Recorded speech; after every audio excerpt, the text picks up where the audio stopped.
the stage now. I'm ready to rage now. I feel like an animal stuck in a cage and I'm ready to break out. My time. None of you people can tell me to stop. This time, like the last time, you better get ready to race to the top. I'm ready to do this, show you what the truth is. I step on the field, it's time to get real. I'm feeling so ruthless. My time. None of you people can tell me to stop. Lower the lights down. Hand over my crown. Hand over my heart. I do this for my town.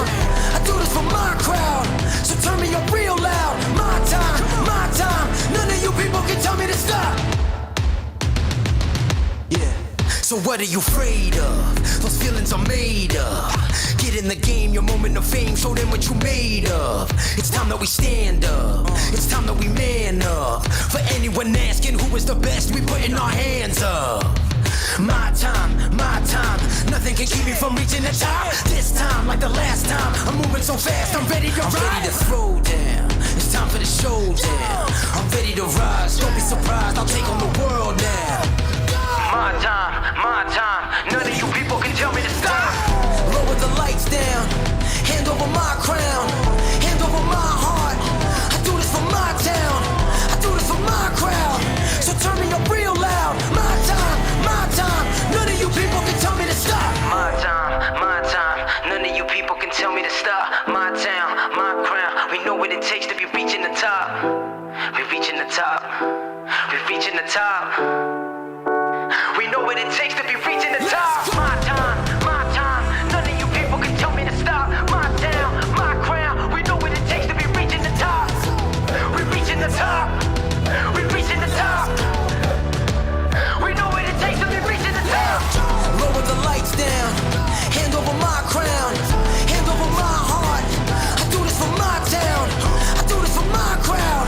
So turn me up real loud. My time. None of you people can tell me to stop. Turning the track up. I'm never going back down. Hand over my heart. I do this for my town. I do this for my crowd. So turn me up real loud. My time. None of you people can tell me to stop.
contenders.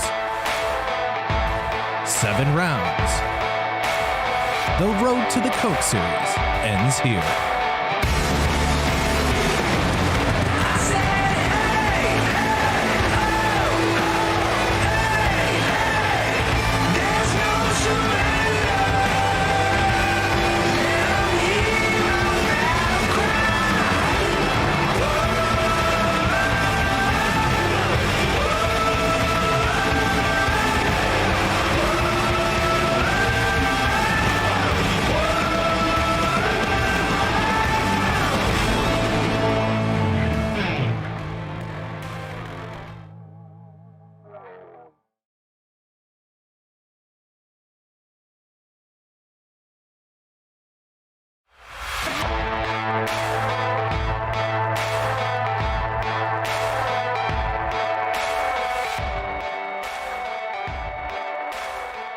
Good evening, race fans, and welcome to Podium Esports coverage of the opening race for the 2021 eNASCAR Contender iRacing Series. Live tonight from iRacing's virtual Phoenix Raceway in Avondale, Arizona. It's Mike, the voice of Podium Esports here, alongside Josh Lee, with our producer, as always, Ryan Bauer, and cameras this evening provided by Dougie Beer. Josh Lee, the road to $300,000 continues through the Contender Series. We have seen a solid 6-7 months plus of competition in the eNASCAR Qualifying iRacing Series and the eNASCAR Coca-Cola iRacing Series, and the back half of the Coke Grid and the front half of the Qualifying Series field come together in this Contender Series. And from the 40 drivers racing tonight, in 7 weeks, or 7 races rather, we will have the 20 drivers that will compete the 2022 eNASCAR Coca-Cola iRacing Series field. And you think about how long the qualifying series season was, like you mentioned, 6 to 7 months. This is all within about a month and a half that these drivers are going to have 7 rounds to get it done, to be in the top 20. It is going to be all out all the way up until the finish, because it is only 7 rounds. You do not have a lot of time to make mistakes and try and rebound past those mistakes. You need to be perfect. We've seen it before in this series. You got to be perfect all the way through the rounds, and if you do that, you'll be in the eNASCAR Coca-Cola iRacing Series, and bottom 20 of this field is going to be wondering what if all the way to the qualifying series season in 2022.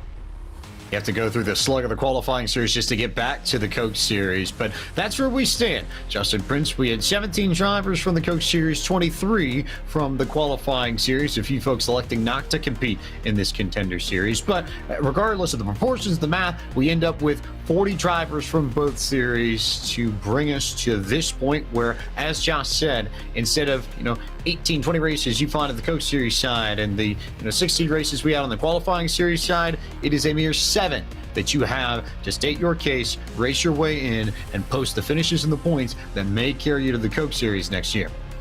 And it's not really an easy schedule, keep in mind. This schedule that drivers will have, James, will challenge drivers' ability to be able to not just be able to build and work together with respective core groups.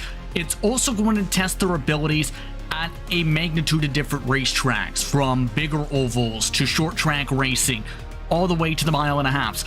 In other words, you need to be able to perform at multiple different types of racetracks, many of which throughout this entire Contender schedule will include many drivers' preference tracks, or where drivers with their talent usually rise up to the top. It's going to make things very difficult. But keep this in mind. With this season starting off at Phoenix, it's going to really challenge these competitors to be able to learn how the newer version of Phoenix now will drive for these competitors starting tonight. And here's a look at the schedule for the Contender Series in 2021. Interesting to note, no super speedways for the first time in a long time in this series, and some new tracks as well. Nashville Super Speedway makes its arrival into the Contender Series, along with some old favorites like Homestead, Auto Club, Dover, Darlington. And we close out the season on December 21st at Texas Motor Speedway, just like we did with the Coke Series in October. Let's quickly take a look at this Phoenix Raceway, brand new, newly updated in the sim just last week. Josh Lee, and quite the palace in the Valley of the Sun. And yeah, like you mentioned, recently updated here in the iRacing service. Literally last week, this track hit the sim. Yes, it is the same configuration as Phoenix, but it does race a little bit differently. Notice the start finish line. Turn 3 and 4 is now turns 1 and 2. Turns 1 and 2 is now turn 3 leading into turn number 4. It is a completely different than the old Phoenix, and these drivers will have to take it. Time to look at the starting grid for this first race of 7 in this eNASCAR Contender iRacing Series, where Nicholas Shelton sets the fastest time in qualifying with a 26.573. Dylan Alt joins him on the outside of the front row. Colin Keister, Brandon McKissick, Kyle Peddle, and Cody Bias represent a mixture of drivers with top-level experience and without in rows 2 and 3, Josh. Ashton Crowder will start to the inside of row 4. Anthony Burrows from the eNASCAR Coca-Cola iRacing Series. He was in qualifying, then got moved up to the Coke Series, now back here in the Contender Series with Blake Reynolds, Parker Retzlaff on row 5, Caden Honeycutt, Santiago Tires in row 6. It'll be Jordy Lopez and Brian LaPrade in row number 7. Taylor Hurst and Chris Sherburne starting 15th and 16th, 17th and 18th on the grid, along to Brian Mercurio and Alan Bowes. Back from there, past row 9, Femi Olot goes to the inside of row 10. Derek Bordeaux trying to get to the Coca-Cola Series again, starts to the outside of row 10. Malik Ray, Michael Cozy Jr. on row 11. Casey Tucker, Zach Nichols running out the top 24 on the grid. A lot of drivers with experience in the Coke Series back here. Blade Witt and Garrett Lowe have some time in there. They'll make up row 13, row 14 to Liam Brotherton, and Coke Series competitor Jake Nichols, Jake Matheson, and the qualifying series champion Donovan Strauss starts 30th. Colin Bowden to the inside of row 16. Derek Justice there as well with Ryan Doucette, Justin Bolton, Daniel Eberhardt III on the inside of row 18 with the driver who barely made it in by about 4 points in the qualifying series, Blake McCandless to the outside of row 18. Final 3 drivers of the grid, Seth DeMerchant, Christian Peterson, and Brian Schoenberg starting in the 39th position. There's a look at your full grid here. Here's a look at the weather tonight in Sim. It is 74 degrees Fahrenheit, air temp 76 degrees Fahrenheit, track temp, winds headed to the east now at 5 miles an hour in the partly cloudy skies. The in-sim time for this race is November 6, 2021, this upcoming Saturday, about 4:30 p.m. local time. Tonight in this race, we will go for 200 laps, 200 miles, 321 kilometers, pit road speed 45 miles an hour, fuel window 75 to 80 laps, 5 sets of tires available in the pits, and remember, no fast repairs. This is as serious as it gets when it comes to fighting your way to the Coke Series as we go green flag racing. The 2021 eNASCAR Contender iRacing Series is underway from Phoenix.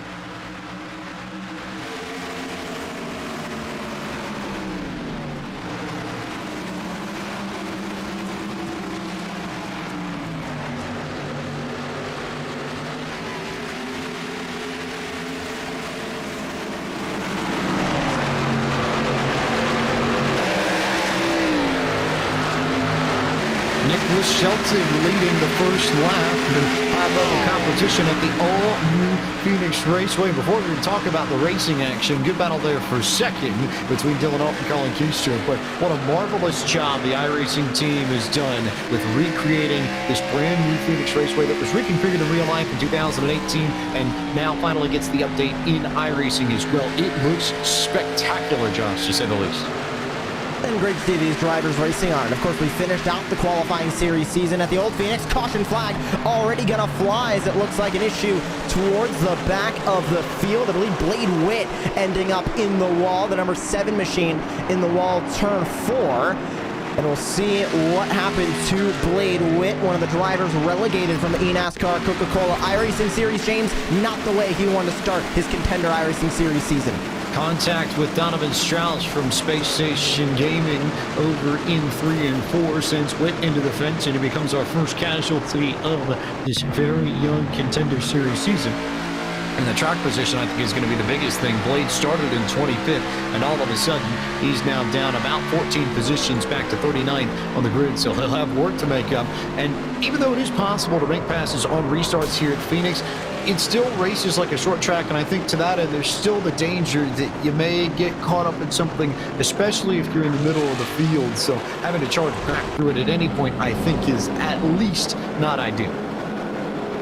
And like you like you mentioned, James, you can make those moves when it comes to restarts, but you also got to think, going through the start-finish line, now you have that entire open dogleg to use on this new Phoenix course. So they can use that to make passes, but you're not exactly up to speed. It's a little bit risky as well, because then you're going to be funneling down into turn 2. It's just very risky to make moves off restarts here. I think over the long runs is when we're going to see a lot of moves made, and I think we're going to see a little bit of strategy come into play as well, trying to make spots up on the racetrack, because it will get very difficult to make on-track passes. Just with the caliber of talent we have in this field, it is very even. You're not going to have a lot of gradient when it comes to skill level.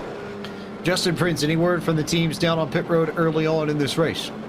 Well, a little bit of frustration, we'll say, from the Blade Witt camp, where with that contact, they felt like that drive underneath was a dive underneath the middle. They're dealing with significant amounts of damage. I've already told them not to take tires during this caution flag period. They're already off and away with 33 seconds of damage repair as a result of the situation. The rest of the drivers essentially topped off on fuel here, James, and as you hit upon, 75 to 80 laps is the estimated fuel run. And if you get enough caution laps, keep in mind, that can open up a potential amount of opportunities later on in this race. Could be fun to see how that pans out as you get a better look at the race analysis there. We told you about it before we went green flag racing. There's your visual so you can see it if you need to. And down at the bottom, two names that I think we need to pay attention to, both of whom have made it to the Contender Series in our racing tonight. Michael Cozy Jr., but especially the qualifying series champion Donovan Strauss, who won 2 races in round 1 and then came through with 4 victories in round number 2 to give him a total of 6 for the season, including here at Phoenix in September. You're looking for a driver to watch for, Josh Lee.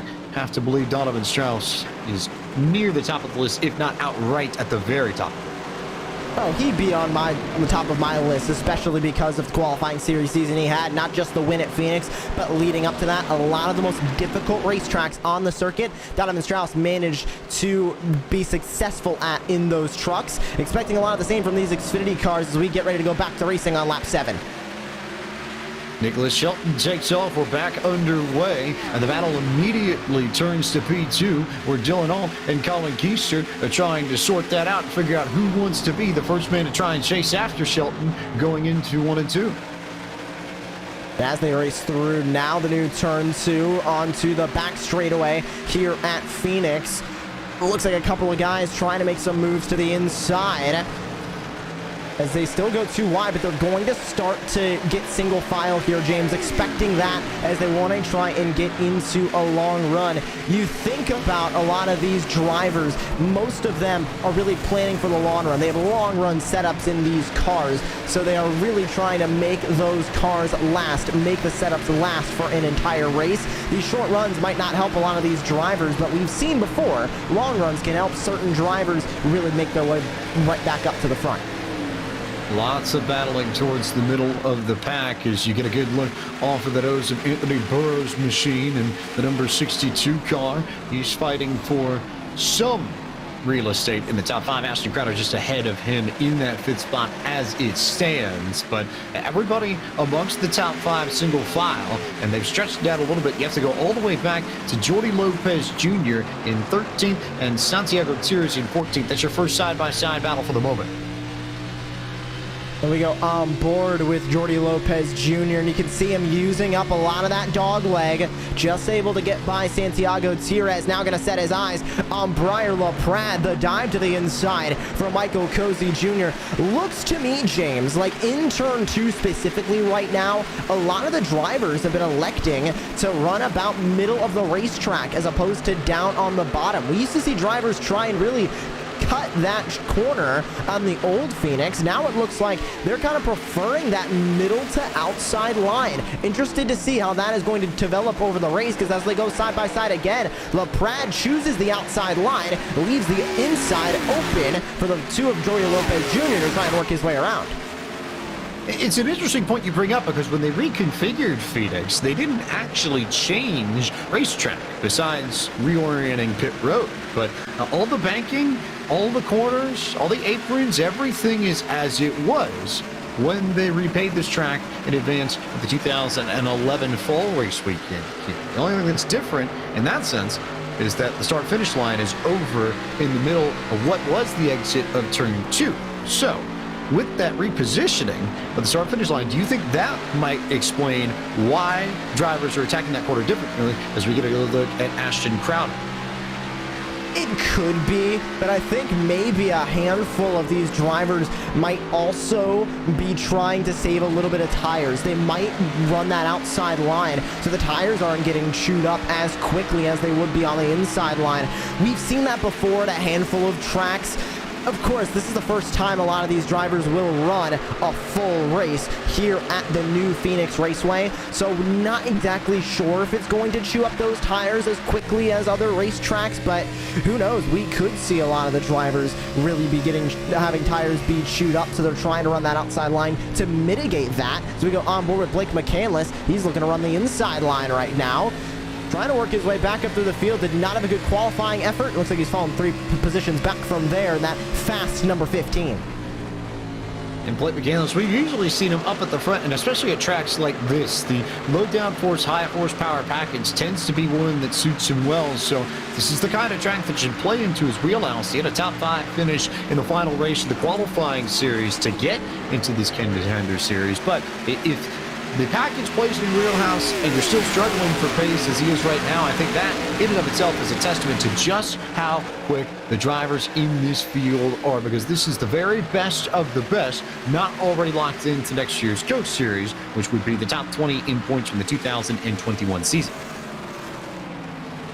And where else do you see this other than iRacing, where the bottom 20 drivers basically have to reprove themselves to get back into the top series? We don't see that with the NASCAR Cup Series. Obviously, if you underperform, you'll end up out, but we also have sponsorships to think of. We have team contracts to think of. Here, it is 1 year. You have 1 year to prove yourself. If you're in the top 20, congratulations. You get another year of competition in the Coke Series. If you are under that top 20, you have to go right back, try and prove yourself again that you can race at the top level. That is why a lot of these drivers spend so much time in practice. They spend 6 to 7 months, like we mentioned in the qualifying series, just trying to get back to this point. And now it is make it or break it for all 39 drivers who took the green flag tonight. It was a good look there in Douglasville, Georgia's Casey Tucker, running colors very similar to the old Robert Yates Racing Texaco machine, the black and red and yellow number 28 car. He's got a car that's very similarly painted up, so if you're seeing those colors on the racetrack, that's exactly what you think it is. Here's a look at Logitech Gialta's Esports Michael Cozy Jr., currently in the 25th spot, and in a good fight here, he's got Colin Bowden and Donovan Strauss sandwiching him with a whole lot of Space Station Gaming to his outside and behind him. Look at him in his sim rig right now, James. Look at how much he's working that wheel. I specifically saw off of turn number 2. He was turning more right than he was left to get off of that corner. He's a little bit 3 wide for the moment as he exits the corner, but look at his wheel play on the exit. It looks like that car is acting a little bit loose. Might be set up that way so it gets tighter and more snug over a long run, or that number 99 machine could be dealing with an upset race car right now. Look at the wheel play as he comes off of the final corner and across the start-finish line. He is in a hornet's nest right now as he tries to get by Donovan Strauss in front of him. He has a side-by-side moment behind him between Derek Justice and Justin Bolton. They're going to go 3 wide, try and split Cozy up the middle. It will be very interesting to see how this track transitions and whether or not it may come into Cozy's liking, because we got the stands that were configured when they redid this track a few years ago so that they would block the sun outright on corner entry into turn number 3. The sun sets over towards that side of the racetrack. That's the western part of this complex at Phoenix Raceway, which means that there is the possibility that the sun will dip behind the stands and you'll see turns 3 and 4 in the front stretch fall into shade as you get a good look at Derek Justice and his Toyota Supra. But if those stands fall into the shade, it will cool down that part of the track, tighten up cars as they go through that portion of the circuit, and it may end up playing into somebody like Michael Cozy's hands. If they've got their car set up to be loose at the start, this track should tighten up. It may get better as this race goes on. And we should also be talking about the sunset here in virtual Phoenix. So we're currently crossing over into roughly about 4:40 p.m. sim time. So depending on how long this race takes, that sun might continue to drop below the grandstands. We could see just the hintest bit of nightfall. Don't think we're going to get into pitch black night, have all the lights come on the speedway and have the track be really cool. But I think we are going to see just that track continue to cool down, and the grip levels are going to rise as we go through all 200 laps of this race. This is a fairly long race, James. You got to think about it in the grand scheme of things. Let's see what the teams are thinking about this race so far. We'll head back down pit road to Justin Prince. Thank you very much, James. And for some of the drivers, it has been a mixture of different things because you have some of the competitors, such as Blake McCandless, we were seeing earlier, stuck in traffic. There was a lot of frustrations with some of the cars he was battling with. When Liam Brotherton and company, to say the very least, there was a lot of frustration back there with those who didn't qualify well. But one of the things emphasized before today's race by competitors like Parker Retzlaff in particular, who's inside the top 10, was that he felt like in 1 and 2, drivers will, as the race goes on, use more of the second and third line compared to the bottom groove to be able to carry speed, with some of the differences from old Phoenix to current Phoenix at the moment. And I wonder if we're going to try and see drivers use the apron in real life. When we've been to Phoenix over the past few seasons, we've seen drivers use the apron, especially in turns 1 and 2, to create slide job opportunities and complete passes by driving it in deep and moving right up in front of somebody. I haven't seen that too much yet. I thought I saw Blake McCandless try and pull that off a lap or two ago. But across this field, most drivers are staying above the apron, at least for the moment. Does that change, however, Josh Lee, as we progress through this race? What do you think? I think we're eventually going to see a couple more drivers try and make that middle line work, especially if it does save a bit of tires. But you got to think, as these runs go on, unless you're a driver who sort of set their car up to maybe get looser over a run, or maybe you set it up to be very loose at the beginning of a run so that it snugs up towards the end of the run, you might end up with a really tight race car coming through the latter portion of the fuel run, and you might end up having to go up the racetrack because you physically cannot keep speed up on the inside and get the car turned down all the way to the apron. So I think we'll see more drivers running up above that apron, especially here tonight, than I think we saw on the old Phoenix or in any other race that we normally see. So we go on board Ashton Crowder, and he currently is running up in P5, James, after starting P7, having a really good night. Indeed, good night for Ashton Crowder out of the Charlotte, North Carolina area, racing for Charge Racing, trying to stake a claim back into the Coach Series, where he's had experience and had victories before. Won an Auto Club back a few seasons ago, and we'll see that track a little bit later on the calendar in this series. We will head to Auto Club on November 16th, last race before our 2-week Thanksgiving break for those in the United States. In the meantime, though, it is still Nicholas Shelton who has led all 28, coming to 29 laps complete of this race. And Colin Keister is settled into second, Alton third. And Kyle Peddle, really strong run for Peddle and his Toyota Supra. And Peddle, I wouldn't say necessarily made a lot of noise in the qualifying series. He finished, I believe, 16th in the final point standings in round 2, so was one of the last ones to make it in. But how about this first start to his Contender Series campaign, running in the top 5 early on tonight? Well, you got to think about it, James. Through the qualifying series, I don't believe he was one of the drivers who was frequenting the top split in the first round. And then, of course, we broadcasted the first race, or race number 1, if you will. And then we had on podium 2, we had race number 2. I think he normally was in race number 2 rather than race number 1, and rather in second or third split rather than the top split. So we really didn't see much of Kyle Peddle this season. So I'm hoping that he has some good finishes. I really want to take a look at how he runs throughout this Contender Series, because right now, running P4, great early on. Can he keep it up for another 170 laps and be in the top 5 when the checkered flag falls at the end of the night? Probably worth noting that Peddle hails from Truro, Nova Scotia, which is the province that is home not only to Dylan Duvall, but to our newly crowned eNASCAR Coca-Cola iRacing Series champion, Keegan Leahy. So I wonder if there may be a connection there between home base and race pace. Whether or not that pans out over the course of the season, we'll see, but clearly they've got something going on up in Nova Scotia that lends itself to a lot of speed in stock car sim racing. Get a good look here off the rear deck lid of Nicholas Shelton, and again, a spectacular look at the way Phoenix just sort of glows in this time of night. But you also get a good sense from Colin Keister. You saw the sun sort of dipping above the grandstands, but that's the kind of view that the drivers have going into turns 3 and 4, and it can blind in real life, and it can throw you off in the sim too if you're not prepared for it.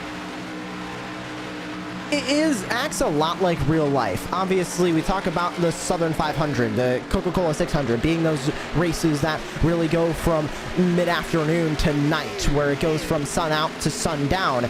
The drivers either need to run a dark visor for the entire race, struggle to see at the end, or run a clear visor, struggle to see at the beginning, but can see great at night. It's not exactly the same in the sim. Obviously, they're not in real life. They're looking at monitors or through a VR headset, but it can be a huge glare that you see in front of you, and it could also hinder their visibility of drivers around them. Even though it's not directly going into their eyes, it's not the sun directly going right into their eyes, could also just affect the brightness of things around them, in turn affecting how they see in the sim. Mission breaking points there entering 3 and 4 as well. That's something that we have to also pay attention to. But for more information on one of the hardest challengers early on in this race, let's go back down to pit road and to Justin Prince.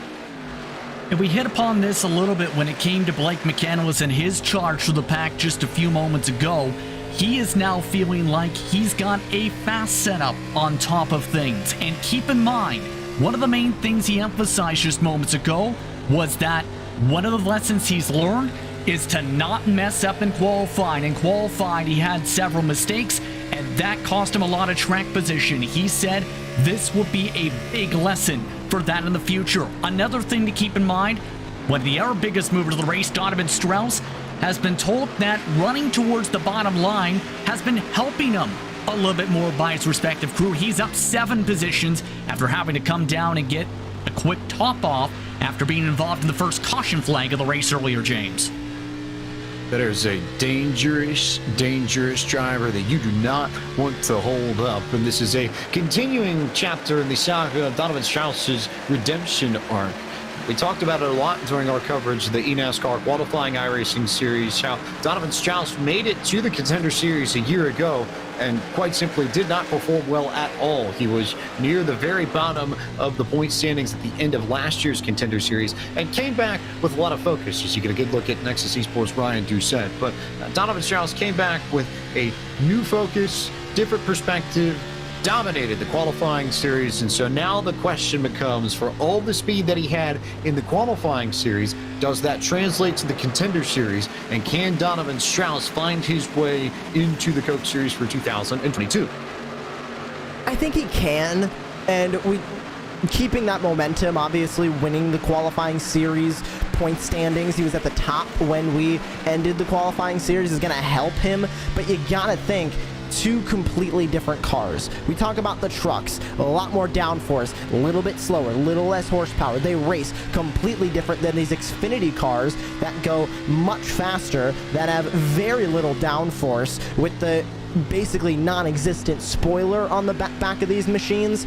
So they race completely different, but I also think Donovan Strauss is one of those drivers where his racecraft can really carry him through a lot of different cars and a lot of different scenarios. You think about where Donovan Strauss won in the qualifying series. He won at Knoxville, and we have a caution flag out on the racetrack now. It looks like Daniel Eberhardt around in the back. Eberhardt indeed in trouble. The man out of Warner Robins, Georgia, with an incident coming off of turn 4 onto the front stretch, I believe. We'll get a good look at the replay here and see just what happened to Eberhardt, but damage to the right side of his Ford Mustang early on in tonight's event. We'll see what happens to Eberhardt here, making a run at the Coca-Cola Series from the qualifying series. And off the corner, and was that just a little bit of a tap to the wall? Looks like it was from Eberhardt, and he spins down to the inside. Looks like only damage to the side that he pancaked the wall with, but other than that, looks like that car is still good to go. But no fast repairs, James, so he's going to have to try and fix that overtime in pit road. And speaking of pit road, we've got a lot of drivers heading down there and looking for service. And as they come for service, let's go back down to pit road and to Justin Prince. Drivers now making their way into the pit box for the first time. Several drivers starting to have a bit of struggles. Blake McCandless just had a major mistake. He did not have his tires initially set up for his jacks. He is now going to potentially lose several seconds as a result. As well, one of the air messages for Briar LaPrade was to make sure to be more careful on the run because pushing too hard would hurt his equipment more. Race off the pit lane. Nicholas Shelton the first one off with Keister and Petal behind.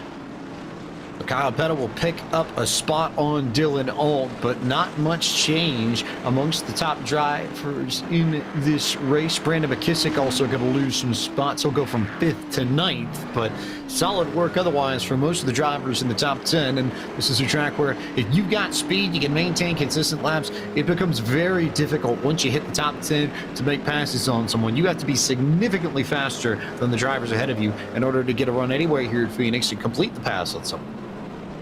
This track is very tough, James. It's really deceptively tricky. I mean, you think about it, it's a short track. The race is a little bit more like an intermediate. It's 1 mile long. You dive into the corners. You really cannot drive this track hard. If you try and overdrive it, you're going to go backwards. You need to be very careful when you hit the gas, how you turn that wheel, how you manage those tires, and how you manage everything about this race. Phoenix is one of those tracks, and I understand why NASCAR chose it for the finale race of the season. It's tricky to get right. And we saw Kevin Harvick have such a reign of dominance over Phoenix. That's because he and Rodney Childers figured out this racetrack. Who on this field can figure out this racetrack and walk away with an opening season win? And who has put in enough time to find the right setup that will allow them to either drive to the front or stay there? No one's had anything for Nicholas Shelton yet. The question will be on this run whether or not anyone has anything for the driver for North Force Racing out of Dardanelle, Arkansas. Shelton will lead us back to the green, coming to lap 45 of 200 in the season opener for the eNASCAR Contender iRacing Series from Phoenix Raceway. Green flag is out. We're back. Green flag racing once again. Look at the stack up at the front here, James, and take a look at the move from Colin Keister, trying to protect that second spot from Kyle Petal. 2x2 back from there. Dylan Alt is looking to get into the mix at the front. Ashton Crowder looking to stay up here. Caden Honeycutt, Anthony Burrows starting to go side by side as they all race through the corner. They'll come back across the start-finish line. Almost a little bit of contact. There is some contact. Burrows ends up getting sideways off of the final corner, coming across the start-finish line. They keep it straight and we stay green, but that was very close. We're still 3 wide. Burrows still in the middle. Kyle Petal was the first one to get sideways in that mix. That's why everybody checked up from about 5th on back.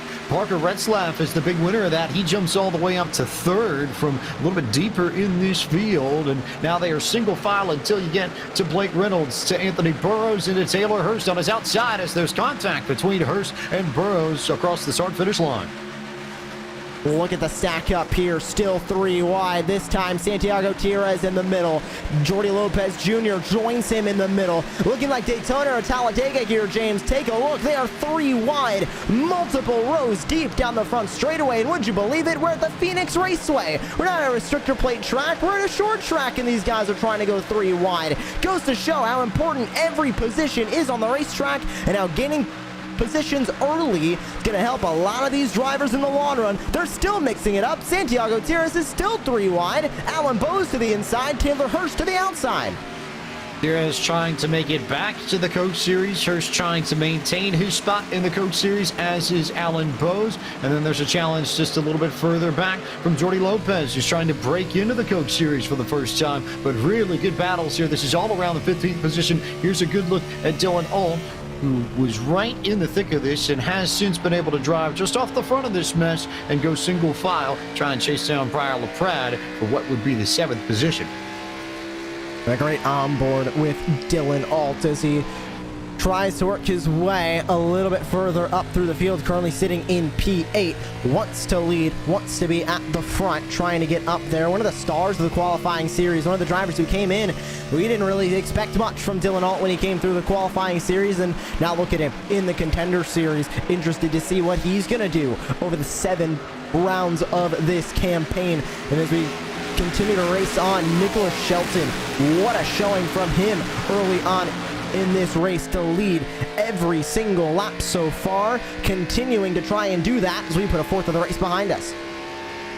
Alt definitely falls into the same camp that Kyle Pettle does in my mind, where he wasn't necessarily spectacular in the eNASCAR Road to Pro qualifying series. He was hanging out there at Watkins Glen in victory lane, but that was it. Only major win he had throughout the season, and was about 15th, 16th in the final point standings of round 2 of the qualifying series. But again, as you pointed out, these cars of the NASCAR Xfinity Series these drivers are using drive very differently compared to the trucks of the NASCAR Camping World Truck Series that are used in the qualifying series. There's more horsepower, there's less downforce, so if you like driving with the throttle a little bit more, this may be more to your liking than the qualifying series was. It may bode better for somebody like Dylan Alt than how he fared in the qualifying series from March to September. And that's the thing with the eNASCAR ladder. All 3 divisions, from qualifying to Contender to Coca-Cola, are 3 completely different race cars. We have the trucks that sit, the Class C vehicle, in the qualifying series. We have the Xfinity cars, the Class B vehicle, in the Contender series. And then you go all the way up to the Coca-Cola series, running the NASCAR Cup Series machines. So especially next year, when we swap to the next-gen cars, it is going to be completely different, all 3 levels of divisions in the eNASCAR ladder. More information coming from a little bit further back in the field, hearing some drivers are struggling with the sun, Justin Prince. Indeed, one of the Michael Cozy Jr., in fact, he has reported several times having visibility issues, whether it comes to a bit of damage they had to fix on the 99 machine already, and whether it's with some of the battling side by side, he has been depending a lot with his spotter for this evening as a trouble in front of them. Oh, that was a big moment there, and Cozy just managed to slip through it all, but they were sideways for a good moment. You get a good look at Christian Peterson, driver out of New Canaan, Connecticut, to Cozy's outside, but teammates there for Logitech G Altus Esports trying to work together. Those two and Jody Lopez Jr. all running the same scheme, all part of the same team, along with Seth the Merchant, who's not too far up the racetrack. That Logitech G Altus Esports operation, you think about them, they're in pretty much every single iRacing World Championship you can think of. And they're trying to get to the Coca-Cola Series here with not 1, not 2, but 3 entries here in the Contender Series. They want more of a presence across the iRacing sim, but look at how they're racing right now. This is in the back of the field, James. Blake McCandless, who you can see in that black and green number 15 with the Fast logos on it, he is currently in P30, trying to get P29 away from Ryan Doucette as they go side by side. But this is for racing in the 30s right now. They're not even up front on the final lap. We still have a lot of racing to go, and they're fighting for positions back here from P30 on. Every position is a point, and every point matters. We normally talk about that towards the end when we're about to crown a champion or see who the top 20 are above that cut line, but we're talking about it in round number 1 here, James. That is how early these drivers want to get a head start.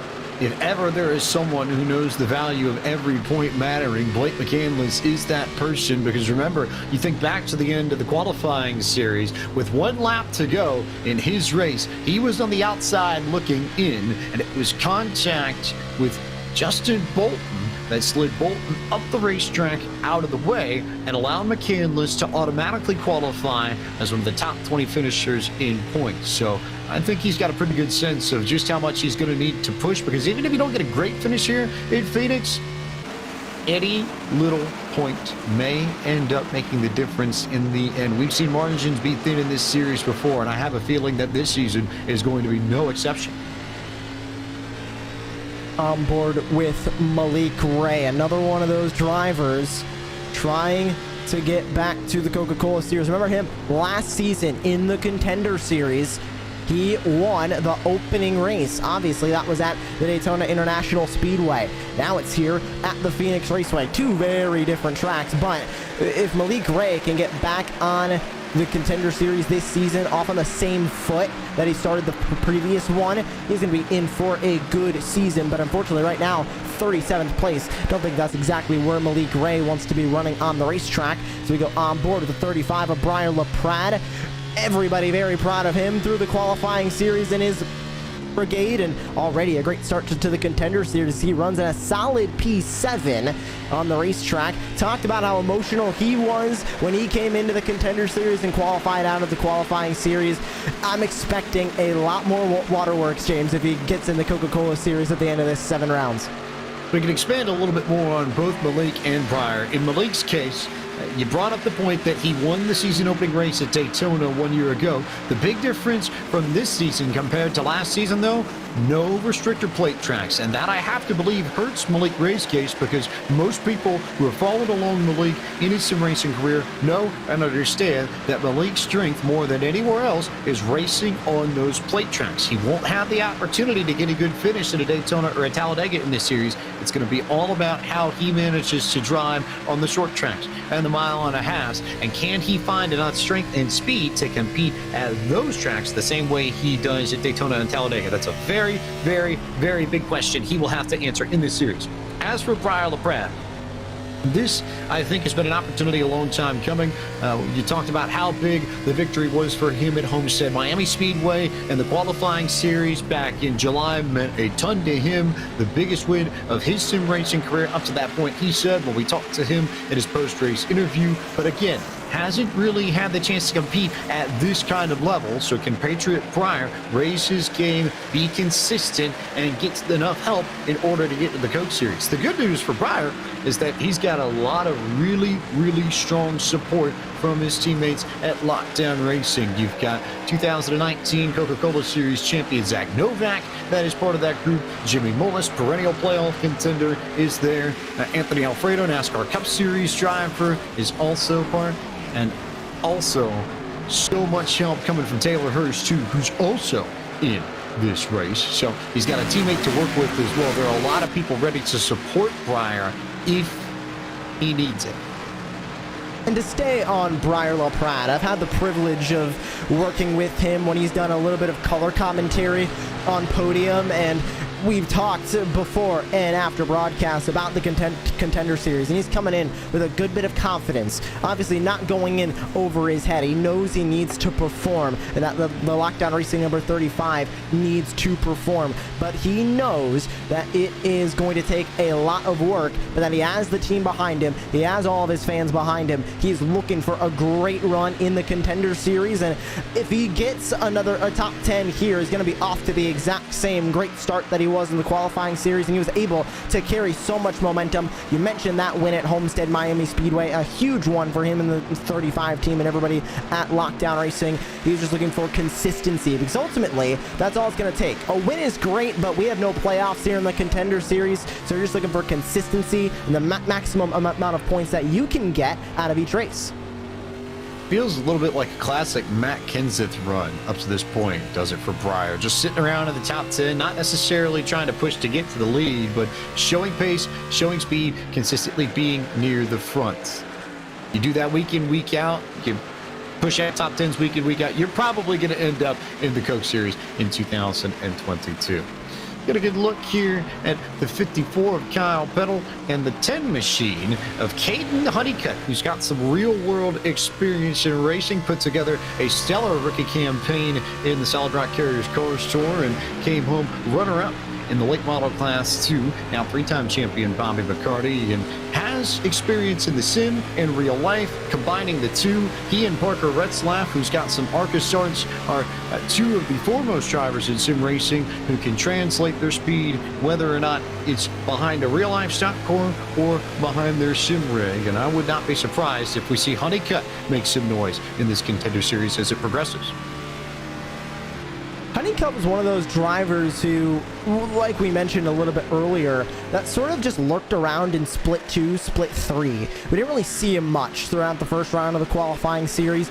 Then we started seeing him through round number 2 when we had the splits not based on iRating. and then we really saw him start to perform insanely well. We were seeing Honeycutt up front in every single race, and that is why he is here. I don't believe he walked away with any wins in round number 2 in either races that happened each Thursday night, but we add that consistency, and if he keeps that up, he is in good shape for the Contender Series in a P5 right now, trying to fight with Ashton Crowder. We're getting into about halfway through this fuel run, a little bit away from halfway through this fuel window. So we're going to start to see a couple of drivers that might have their tires start to fall off. And then, James, we're really going to see a lot of drivers start to make moves on the racetrack because they'll have a tire advantage. Whether or not we see drivers really try and stretch this out, we'll find out. But how about the Houston area native Blake Reynolds out of Cypress, Texas, back in this series? And I think very much happy to see some high horsepower, low downforce racing. He's a driver that over the course of the years, we've talked to him and he said he really does like having to control throttle on corner exit. It feels like, or he feels like rather, it's one of his strengths as a driver. He's good at protecting tires over the course of a long green flag run. So even though we didn't really see too much speed out of him in the Coach Series, I wouldn't be surprised if Blake Reynolds ends up with some solid runs here in the Contender Series. And at least right now, he's showing it, currently running in the top 10 in P8. Blake Reynolds is really one of those names that when you hear his name, you really think about the eNASCAR Coca-Cola iRacing series. I mean, he's been there multiple times and now trying to get back there. It has to be stressful for him to try and be qualifying back for the Coca-Cola iRacing series. I think about Ray Alfala and the couple of times that he has had to re-qualify into the Coke series. It is a ton of work that they need to put in and really prove themselves again when they were originally having to prove themselves in the first place. And then they have to do it a second time, sometimes even a third or fourth time before they get back to the Coke series. Go back down to pit road here in the middle of this green flag run. Justin Prince, what do you have for us? Well, so far when it comes to Colin Keister and how he's been handling himself behind the wheel, he's been fairly calm when it comes to how he's been driving tonight. But the main things he has emphasized has been he feels like he is flying in terms of his pace on the racetrack right now, just struggling a little bit with the dirty air. Other than that, things are nice and calm in his respective camp. Meanwhile, for some of the air drivers such as Colin Bowden, they have reported struggles in trying to build up runs to pass through competitors in the midst of some of the traffic. That Space Station machine, the 46, is stuck back in 26 and struggling to build up runs. For the counterpart side of things, James, in our words, you have some people who are very comfortable up towards the front and those struggling hard with the mist of dirty air in the back of the pack. And Bowden's not quite had the best of runs as it stands, but his teammates in 15th place, Donovan Strauss.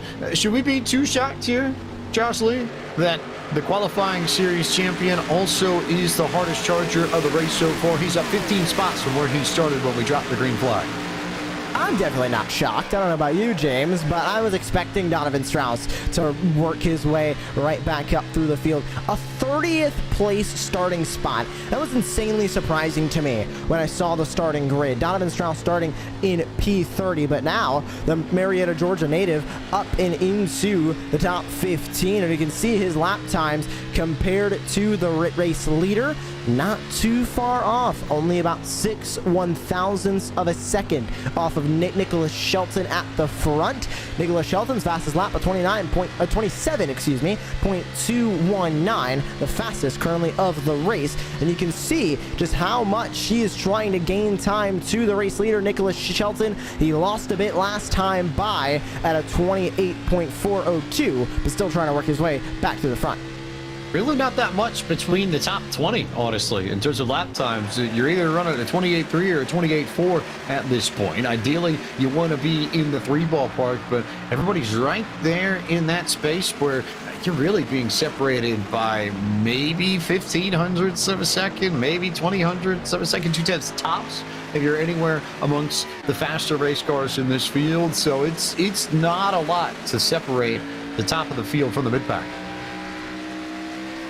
A great look at Chris Shearburn for Letart Esports, one of the drivers relegated out of the Coca-Cola series and now trying to work his way back there. And I think about the relegation, James, and it was so heartbreaking for Chris Shearburn because 1 minute he was so close to making the playoffs in the last season of the Coca-Cola iRacing Series, and then he ends up hitting relegation. That has got to be hard for Chris Shearburn, but hopefully he uses it as a bit of motivation. Look at the onboard with the 44 as he ran down the back straightaway, James. Very little sun now that is dropped below the grandstand. Starting to see the sun fall in behind the grandstand, so this track should cool off a little bit, maybe get a little bit more grip. Might be a little bit easier for those drivers with loose race cars. May come back into their favor, but yes, and you make a great point about Shearburn, how he was able to win at Kansas in the regular season of the Coke Series this year, but we had so many winners in the Coke Series this year that wasn't enough to lock him in. And I think that speaks to just how competitive the main game is, that it might not be enough to win anymore in order to lock yourself into a playoff spot. Not only do you have to win, but you have to be competitive to back up that win each and every week you go out in that series. And we talk about that in the Coke Series. How about it here in the Contender Series? If you win, that's not guaranteeing you a spot in the Coca-Cola iRacing Series. You need to perform every single week, be consistent, and get those points to have a chance at competing in the top step of the eNASCAR ladder. Look at Blake McCandless. He is all over his steering wheel right now, trying to put so much into that wheel to get it to work. And you can see just how much that he is working that wheel. And it's 15 years old, James. I'm hoping it doesn't break when he's doing all this racing here at Phoenix. Look at how much play he's putting into that wheel. It doesn't look like that car is working exactly how he thinks that it should have when they dropped the green flag. Well, that's just how tricky this track is, and just how tough it is to wheel around these Class B stock cars of the NASCAR Xfinity Series. When you have that much horsepower with them, you have to jerk it back and forth. You have to handle every weave, every bobble, every little bump that you hit on the racetrack is going to move your car in some way, shape, or form. As you get a good look at the leaders coming through turn one, Shelton has cleared Keister and Retzlaff to the tune of about half a second, and they are spaced out up until you get to Ashton Crowder and Kyle Peddle. Here's a good look at Taylor Hurst, who currently is in the 12th position, trying to chase down Anthony Burrows and Brandon McKissick to get back to the top 10. He's leaning into the corner here, James. He's not even using VR. I don't know if I can excuse the lean into the corner, but maybe it gives him an extra couple of miles an hour. He's really leaning into that corner, but if it helps him turn, I mean, do anything you need to on this racetrack. But talking about his performance on the racetrack right now, definitely not, I think, the way that he wanted this start of this race to go, but he is climbing his way back up into P12. Has really been running middle of the way through the teens in the racetrack right now. Started in P15, now up to P12, trying to get by Anthony Burrows. We'll see if Hurst can do it. And at 74, JDR graphics machine looking pretty slick as he goes back into turn one. Looking like a consistent run, at least to start off this campaign for the fellow Winston-Salem, North Carolina native. Just, again, same sort of thing that I think Dylan Alder, Blake Reynolds is trying to pull off, where you just try and run consistently in the top 10 every week, and you will find your way into the Coke Series if you do that week in, week out. Meanwhile, Colin Keister now beginning to pull that gap into Nicholas Shelton just a little bit. It's now down to 0.2 of a second. And oh, by the way, if you haven't been watching, Parker Retzlaff is also making the charge, and this could become a three-way battle for the race lead in the not-too-distant future. We're at a short track, James. Of course Parker Retzlaff is going to be in the top 5. Of course, like we mentioned earlier, races in the Arkham Menard series. He really has showed himself on short tracks this season in the qualifying series. Got wins in the qualifying series this season, and now trying to get into the Coca-Cola iRacing Series for the first time. Great to see from Parker Retzlaff here in the Contender Series, and he is trying to get to the inside of Colin Keister. Keister last time by, not that much faster than Nicholas Shelton, but it looks like this time by, he's going to gain a little bit of time on that race leader, and yes, he does. Colin Keister with a 28.509, a 28.586 for Shelton, 28.516 for Parker Retzlaff. Everybody in this top 3 running 28.5s right now, racing three-way battle currently for the race lead.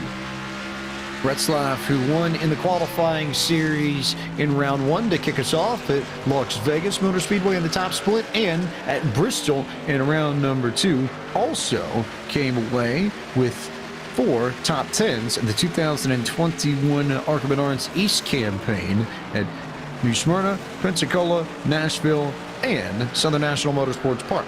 So plenty of speed there. Oh, by the way, those are all tracks that you can find on iRacing in the Sim. So if you wanted to go potentially play along and follow the same path that Parker Retzlaff did, you could if you wanted to, as he rides in P3 there, just sitting behind Colin Keister. I wonder whether or not either Keister or Retzlaff are going to try and push the issue, or if they've got a faster car, then either the other or Shelton even on a longer green flag run. Looks like Retzlaff is trying to force the issues. We get a good look at Garrett Lowe a little bit further back.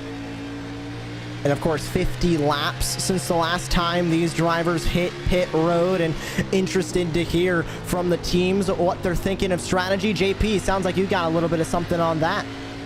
There's been a couple different mixed strategies popping up. A majority of the drivers are in the midst of trying to save through all of this, to try and make this essentially a one stop towards the end.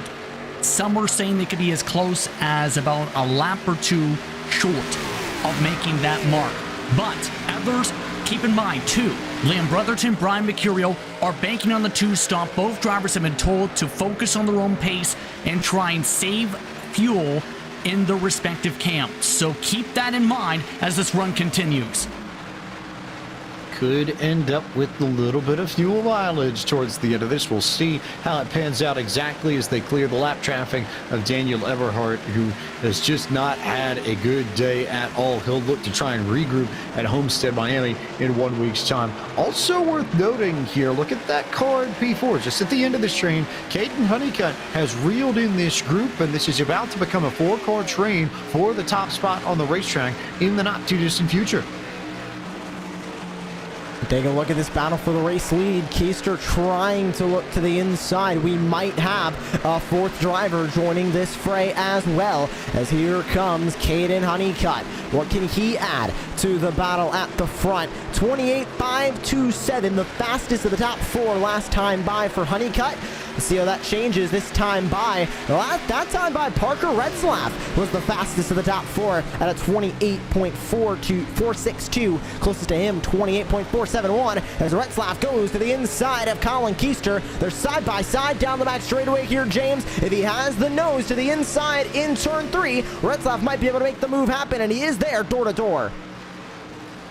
He is indeed right on the quarter panel of Colin Keister, who will shut the door on him momentarily, but not for too long. I have a feeling we've got more battling to go between 2nd and 3rd yet as we approach the halfway point of the season opener for the eNASCAR Contender iRacing Series from the brand new Phoenix Raceway. Of course, those who might have been out of the loop haven't been in iRacing news circles for a little bit.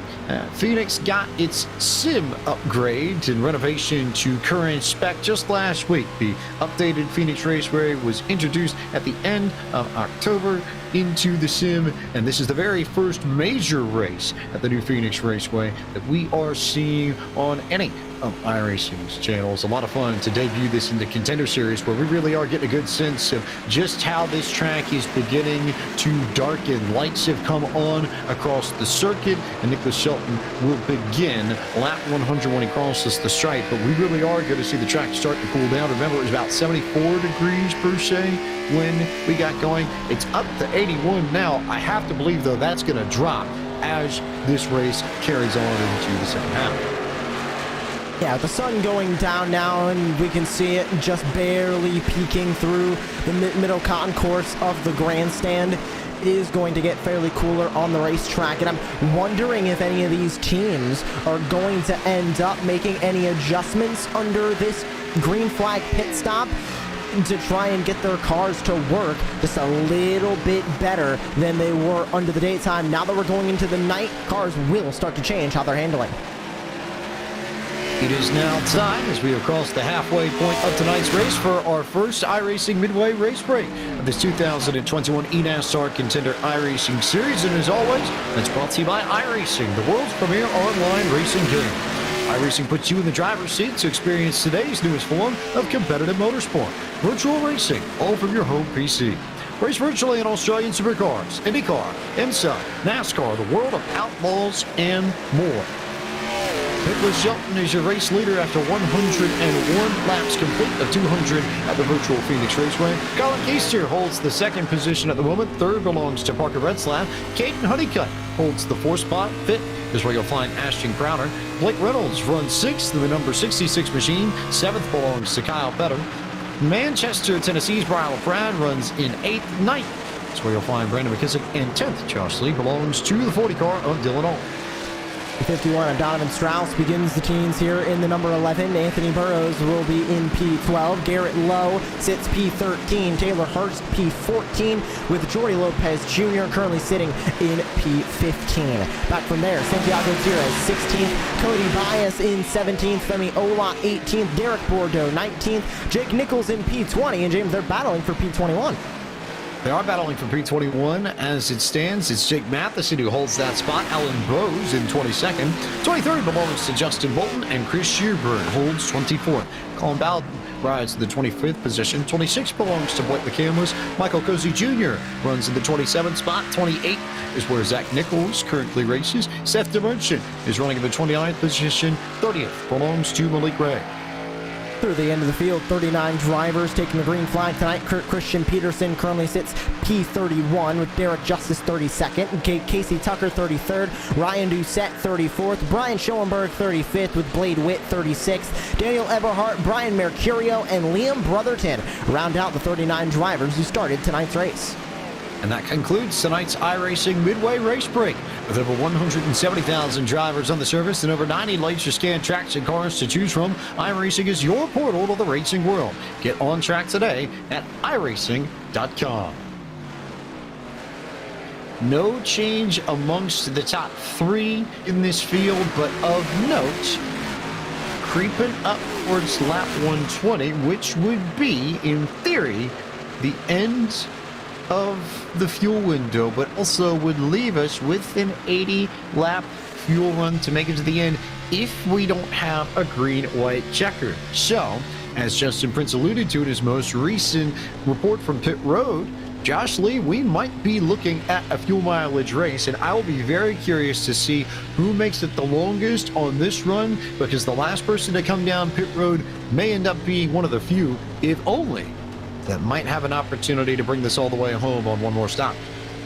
I wish we had Steve Letarte here with us, because it could very quickly turn from a race of the drivers to a race of the crew chiefs and a race of the fuel. How much fuel do they put in the car? How long can they stretch it? Can they go farther than they can on a tank of fuel? If you're battling somebody, or if you're in the race lead, how do you balance trying to battle them or trying to take the race lead when you're trying to also save fuel at the same time?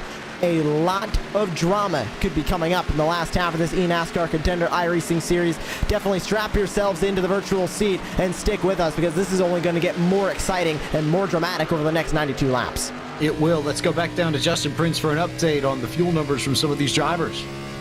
Those fuel numbers still, for many of them, are around that same ballpark, getting very close in that regard. But speaking of things getting close, we've seen how much things have been scrapping up for second position. Keep in mind, a bit of frustration is building up, James, from some of these respective camps, in particular Parker Retzlaff with all of this, where he feels like he is not getting enough breaks here with how things are playing out in this battle.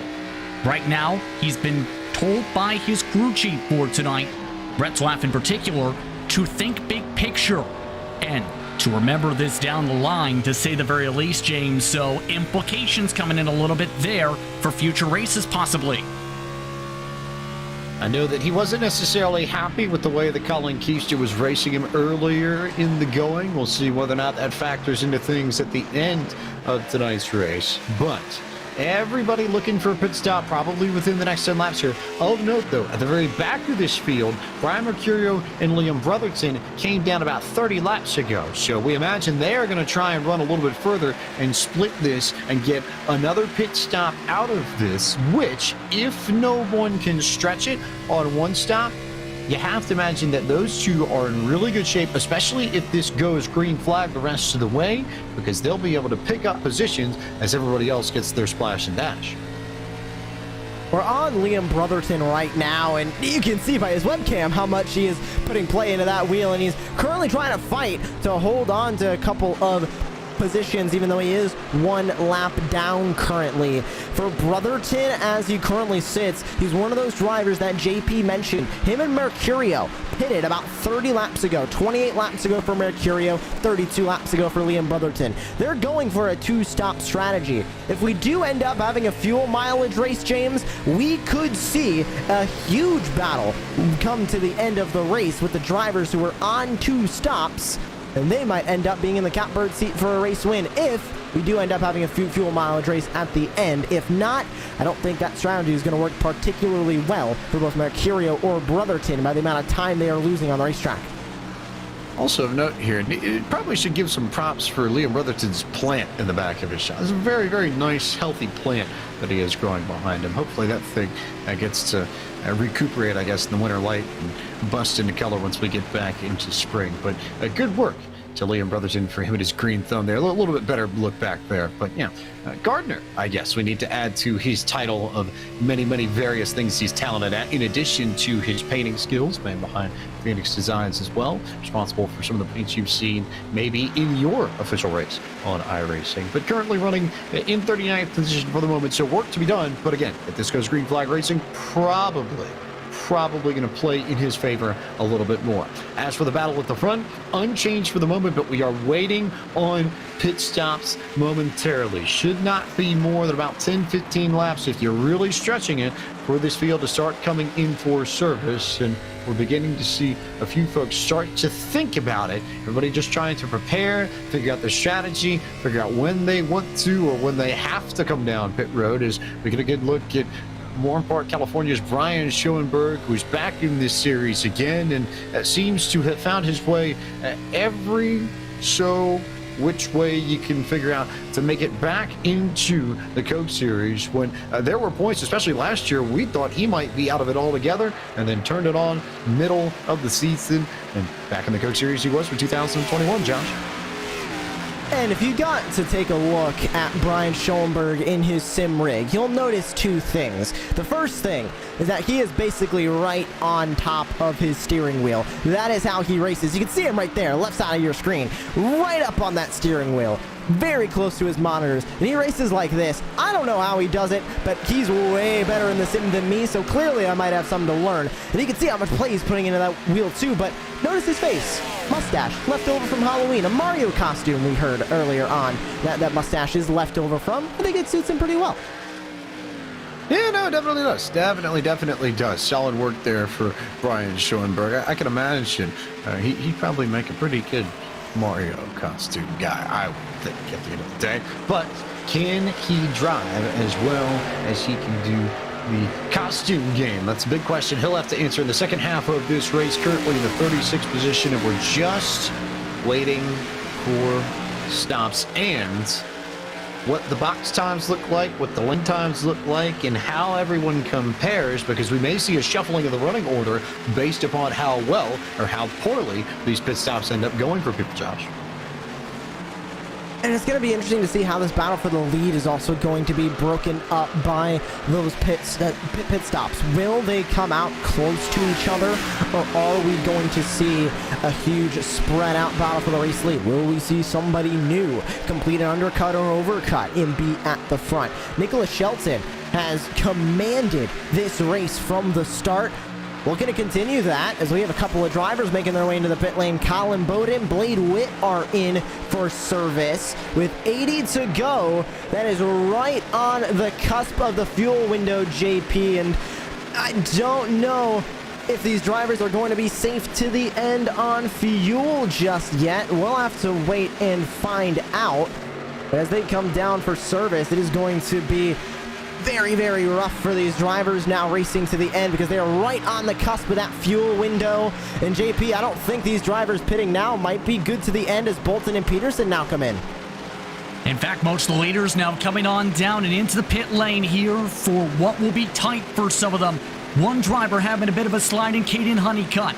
Other competitors such as Brian LaPrade, who's entered this time as well, have been told for several laps to back up his entries to make sure they do not sputter entering the pit lane and rolling down the pit lane for this big service for this race.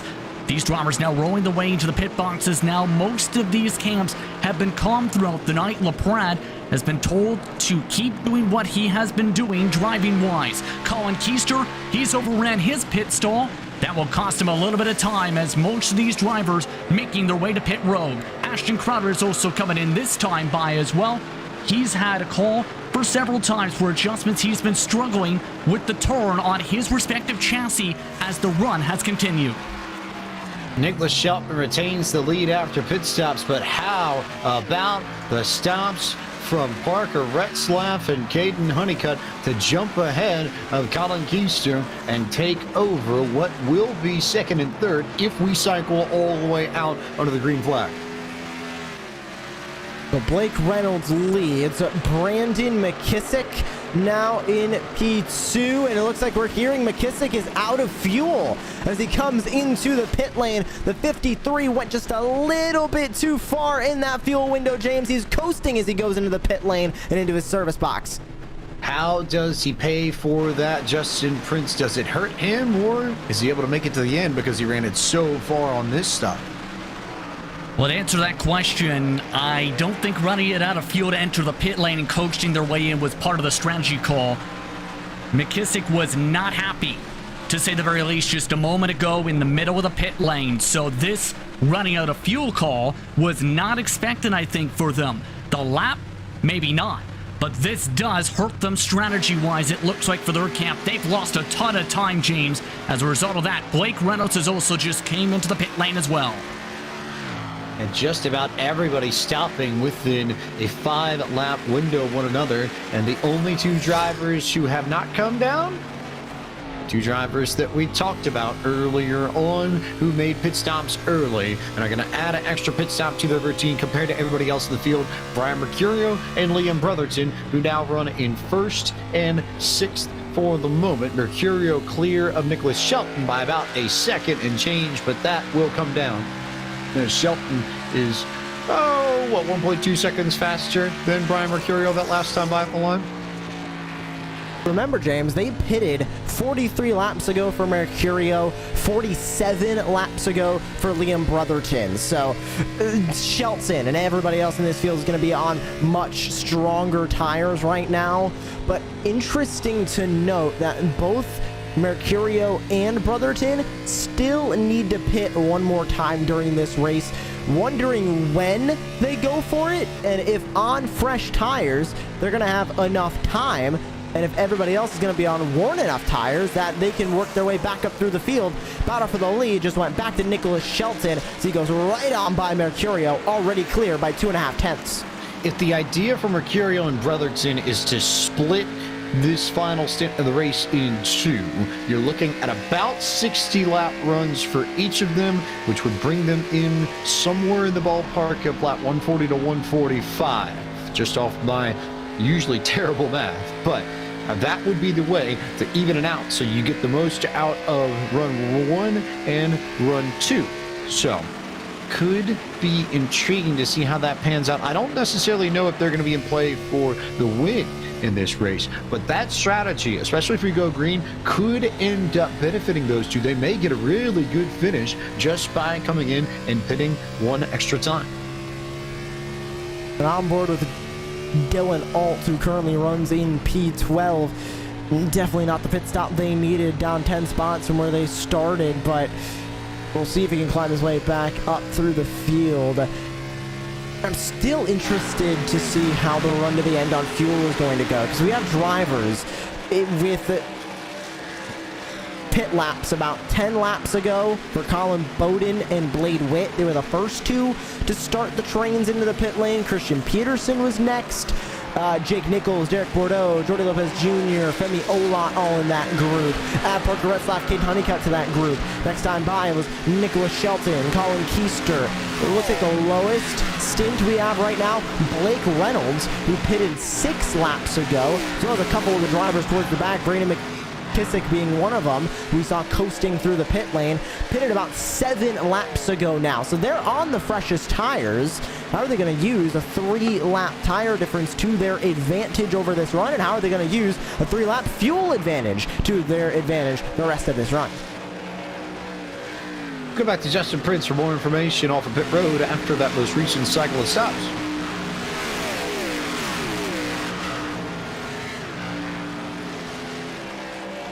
See if we can get a word from Justin Prince here in a little bit. But in the meantime, there's a good look at Blake McCandless, who is currently running in the 24th spot. Not a bad recovery from him, up 12 spots from where he started. But again, I think for the Kligerman Sport and Drive for out of Raleigh, North Carolina, he wants a little bit better than this after having a top 5 run in the qualifying series here. Yes, indeed. And for Blake McCandless, to say he's not happy is an understatement, James, right now. He feels like he has not executed strategy-wise, not executed with qualifying.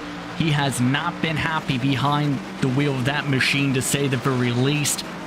He feels this has been a missed opportunity much of the day so far. A couple other things to note, though, as well. We've seen some of the error strategies, such as from Brian Mercurio. It's already been made clear by the crew chief for that respective car tonight in the 41 that the lead is not their prerogative. They look to try and make up as much time as possible in regards to the respective stop. As well, and when it comes to the 66 machine, they're telling them to make sure to watch the tires, but they are very confident on the fuel mark with how long they stretched it. So fuel not an issue, just more of a game of managing tires over the course of a long green flag run, which you're going to see more in this Contender series. We saw it a little bit, I think, in the Coke series. You especially think of that last race in Texas where there was a lot of management over the course of the green flag, but more horsepower, less downforce, more reliance on power from the rear wheels in particular, and that means you really are going to have to learn how to manage the throttle and manage the car on corner entry in order to carry your speed through a long green flag run, Josh.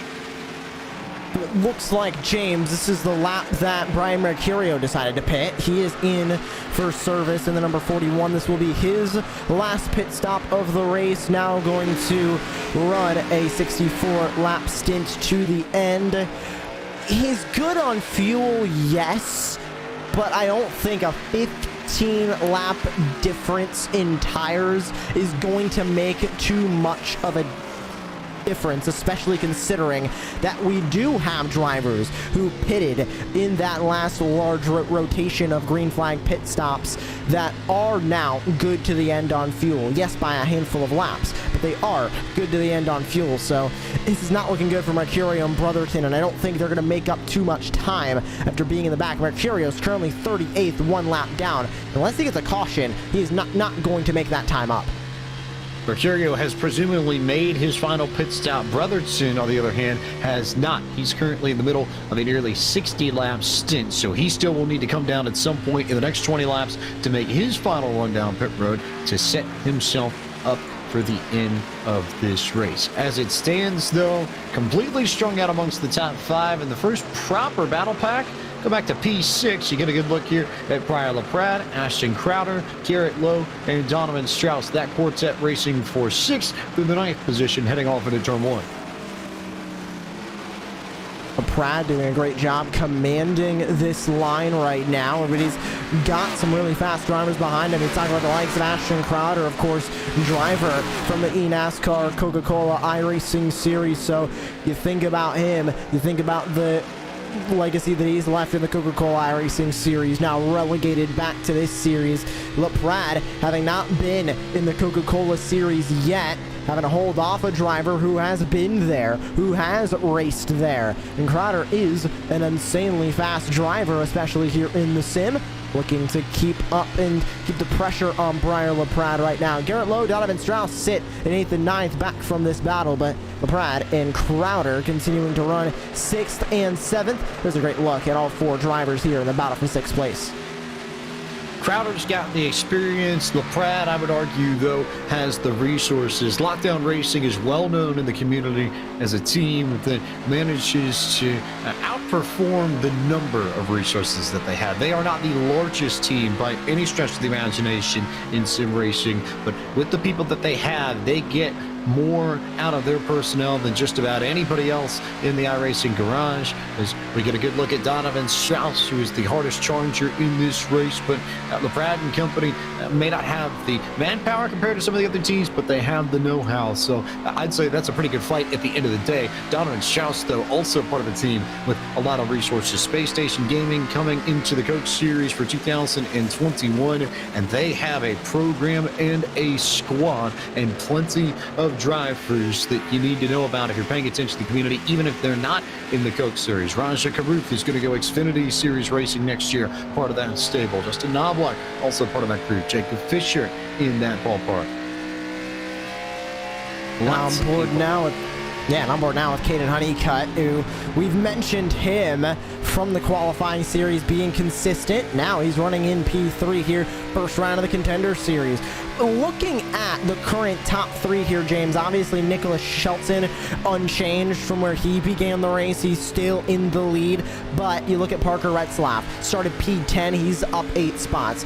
Caden Honeycutt started back in P11, he's up 8 spots. He currently sits in P3. Colin Keister down 1 spot. Blake Reynolds P5 up 4. Brian LaPrade P6 up 8 spots from where he started the race. So we had a lot of drivers running up towards the front that have fought back from the back of the field. To talking about Garrett Lowe of 18 spots. Talking about Donovan Strauss, who we just looked at, biggest mover, 21 spots he has gained tonight. There's a good handful of drivers that are in the front of the field now whose cars are starting to come alive. And also note for the Bladewood fans out in this group of people, you've got a driver who might have blown the motor on his machine. There was smoke pouring out of the back of the number 7 car a few laps ago coming off of turn 2. He has brought it down to pit road to try and get that car repaired, and I don't know if we are going to see Bladewood out on the track again this evening. If he does not return to the racetrack, he will finish in the 39th position tonight. So a bad start to this eNASCAR Contender iRacing Series in 2021 for Bladewood and his number 7 machine. Great run for Brian LaPrade so far, who just went on board with a great run that he needed to really start the Contender Series to keep that momentum going from the qualifying series. Is back from there, battle for P7 between Crowder and Garrett Lowe. You can see on board with Lowe in the bottom of your screen. In the main box, you can see that battle from the outside as Garrett Lowe trying to get up to the back bumper of Ashton Crowder. Lowe, one of the drivers who has competed in multiple World Championships. And whenever I hear Garrett Lowe, I immediately think of the iRacing Rallycross World Championship and his years of running the Ford Fiesta in that campaign. And take a look at that run to the inside. Garrett Lowe, a great move on Ashton Crowder. Put the 6 car up and into P7 on the racetrack. And Crowder going to have to try and gain a couple more spots left. He's now down 1 spot from where he began the night. Garrett Lowe, who I believe, if my memory serves her correctly, just picked up a Legend Car Road Course World Championship in the semi-pro class this past weekend at the Real Life Charlotte Motor Speedway. So no road courses in this Contender Series, but Lowe's someone who sort of like a Retzlaff or a Honeycutt can get the job done both in real life and in the sim. They've got speed across real and virtual forms of racing. Getting a great look on board with Garrett Lowe as he tries to run now down Brian LaPrade and get up into P6. 50 to go, 3/4 of the way through this race. And now, James, everything is really changing. I mean, we're going into the final quarter of this race, and as we currently sit, we have about 2 drivers on an alternate strategy. Brotherton just came into the pit lane. He is in for service. 2 different pit strategies. One of them has 2 drivers on it. One of them has about 37 drivers on it. A couple drivers who might not be safe to the end on fuel. couple drivers who might be trying to save some tires, and a couple drivers who, if their strategy turns out correct, might be in a really good spot for some good points. There's a lot to follow as we go into the final 49 laps of this race.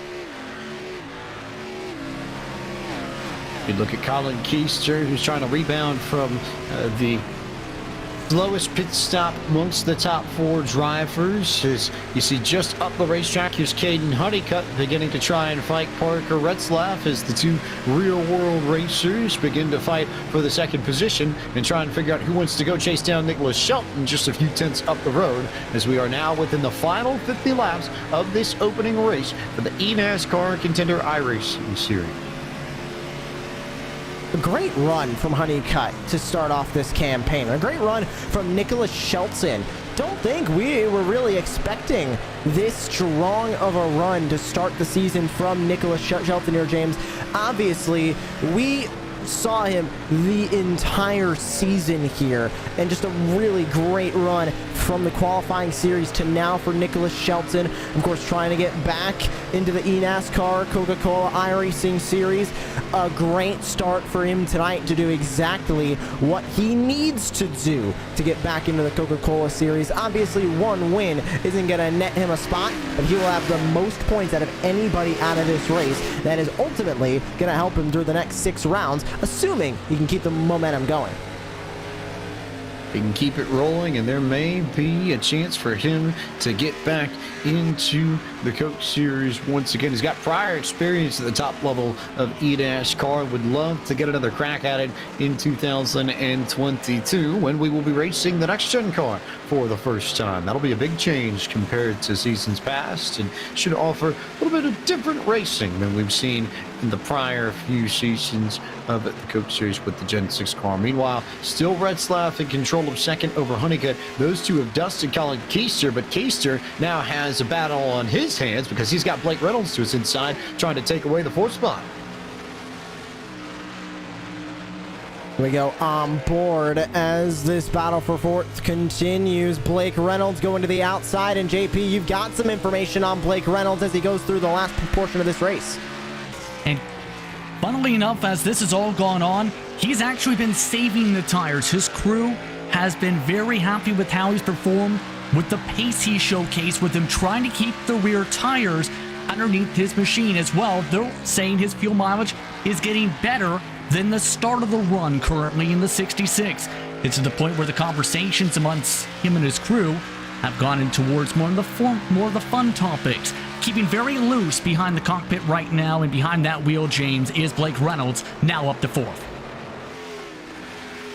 Reynolds makes the pass on Colin Keister, goes to P4. This looks like maybe the biggest beneficiary of the changing track conditions. This is a car that, as the sun has gone down, seems like it is really taking to this track now that it is lit up, now that it is in total shade, and now that we are starting to click off towards the end of this race. Let's see how this race is going to finish. 42 laps to go, and really a lot of the drivers, now that pit stops are over with and we really don't have a ton of racing going on the racetrack, they're kind of just riding. They're trying to figure out, okay, who can I catch up to? Who do I need to defend? How are my tires looking? How's my fuel looking especially? And we might start to see a couple of decisions be made, like, hey, I'm clear to the end on fuel. I've saved enough. I'm maybe a lap to the good, maybe 2 laps to the good. I'm going to start being a little bit more aggressive. Then we start seeing that aggression come out. Then we could see drivers that are, oh, I can't be aggressive right now. I'm short to the end on fuel. I need to save as much as I can. And then we're going to see start to fall down the order. You got to find that right balance, and interested to see if we will see a couple drivers start to get more aggressive, start to put in a couple faster lap times. If they save fuel and save their tires, they might be able to make a last-minute effort to get up to the front. If Reynolds has some speed here, he's already put 0.6 of a second on Colin Keister, so he's clearly faster than the driver out of Frostburg, Maryland. But if Reynolds can find a way to start chipping away at this gap, and he had a 10th on everybody ahead of him last time by, 40 laps, that's more than enough time for Reynolds to go run down each of these drivers and potentially get the race win if he can keep this pace up. Newest tires for Blake Reynolds by just a couple of laps. 38 laps on the stint, 40 for the current race leader, Nicholas Shelton. 21 spots gained tonight for Marietta, Georgia's Donovan Strauss. What a run we have seen from the 51 Space Station Gaming Machine tonight. Strauss looking to keep it up, and he needs to get to the Coca-Cola Series. We talked about him all night as being the top of the qualifying series. That's great, but all that did was put him into the Contender Series. No bonus points, no playoff points earned from that. He just got a spot in the Contender Series. It didn't matter if he finished first or 20th. He was going to make it to the Contender Series. So what was that first place in the qualifying series? That was a statement for Donovan Strauss to say, this year I am here to play, and I am here to get into the eNASCAR Coca-Cola iRacing Series. So far, he is putting the money where his mouth was and is currently running in P9, now P8, as he gets by Ashton Crowder. The 98 goes way wide coming through the dogleg. I think if there's anything we can take away from Donovan Strauss's run, at least from the first 3 quarters of this race, it's that, yes, the Contender Series field is more competitive than the qualifying series field, but looks like for the most part that the speed he had in qualifying series is largely translating to the Contender Series. That he is the hardest charger in this field outright stands as evidence of that. So Strauss is fast and legitimately fast, and it does look like he's picked up a few lessons from his experience in this series a year ago that are going to serve him well in this year's edition of the eNASCAR Contender iRacing Series.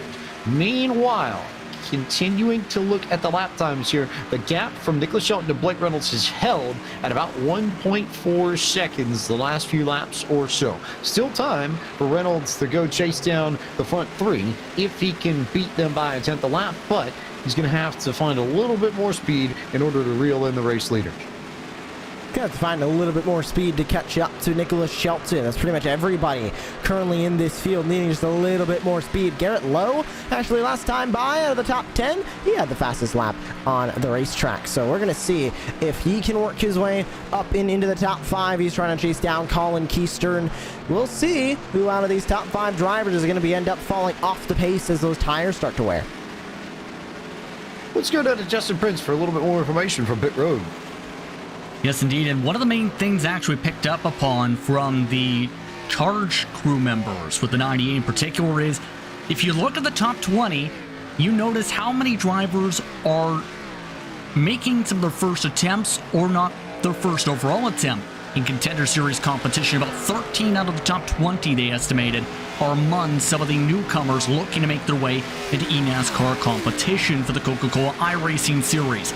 The main thing to think about too, though, is several different drivers are saying they're within about 1 lap to half a lap to the good on fuel, so it's still tight for many of the drivers. If anything, James, some drivers such as Brian LaPrade are being told keep doing what you're doing, and as well, many are also being told, such as Crowder, to focus on the big picture.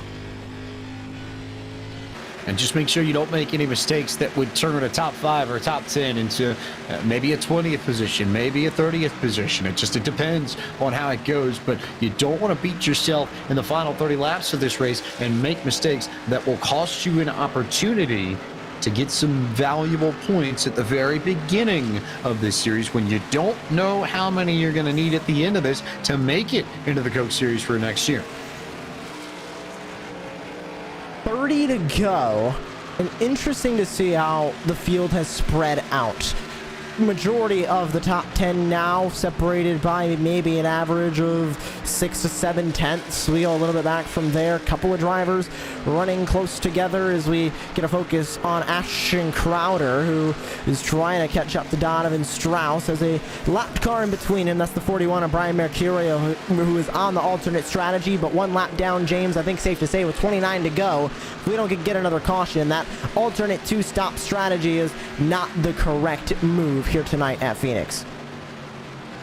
As these drivers begin to wind their way into the final 30 laps, let's talk to Blade Witt, driver of the number 7 machine, who's out early on in this race with an engine issue. That's what we saw from our perspective, Blade. What did you feel from behind the wheel of your car? We were just kind of dealt a rough hand from the beginning of the race there, and we pushed the tape a little bit too far. And when you push the tape a little bit too far, the water temp kind of goes up a little too high, and just, it was a tough deal. We're having to save fuel there to make it to the end, and just kind of, our engine ended up blowing up, and we were just kind of, we just had kind of a tough go at it there from lap 2. It sounds like, just talking to a lot of the drivers in this field, that figuring out the optimal amount of tape was a difficult task for a lot of these drivers tonight. How tough was it in practice to try and find at least what you thought was the magic number there? Yeah, you can always adjust as the race goes on. It's usually, depending on kind of, how much traffic you're dealing with, and usually mainly that, and how much clean air you get on the nose of the car. But, it also depends if you have damage or not. I had damage, and I had to save fuel there, which changes different things. And it's usually, in this top level of competition, you have to push every setup option to the max to be able to, compete, because everything is so close, and that's just what we had to do. And I'd like to thank everyone at Low Line Racing for all their hard work. We're going to, go to Homestead and have a better showing for them. Homestead is next on the calendar. Are there any other tracks on the Contender Series schedule that you look at and circle and say, this is a place where I can maximize my returns and potentially get a few more points? I definitely have my eyes on Auto Club in Texas. Texas is not a fan favorite with a lot of the iRacing drivers, but I seem to like it and run pretty decently there in a lot of the races I've ran there. So, but yeah, Auto Club in Texas for me personally, yeah. Blade, thank you so much for the time. Best of luck to you next week at Homestead, Miami, and we'll chat to you a little bit later on. All right, thanks, guys. Blade Witt, driver for Low Line Racing, out of the going early. The first driver retired from tonight's race. Witt will finish in the 39th position. Work to be done over the course of the next 6 races to find his way back into the Coke Series for a second successive year.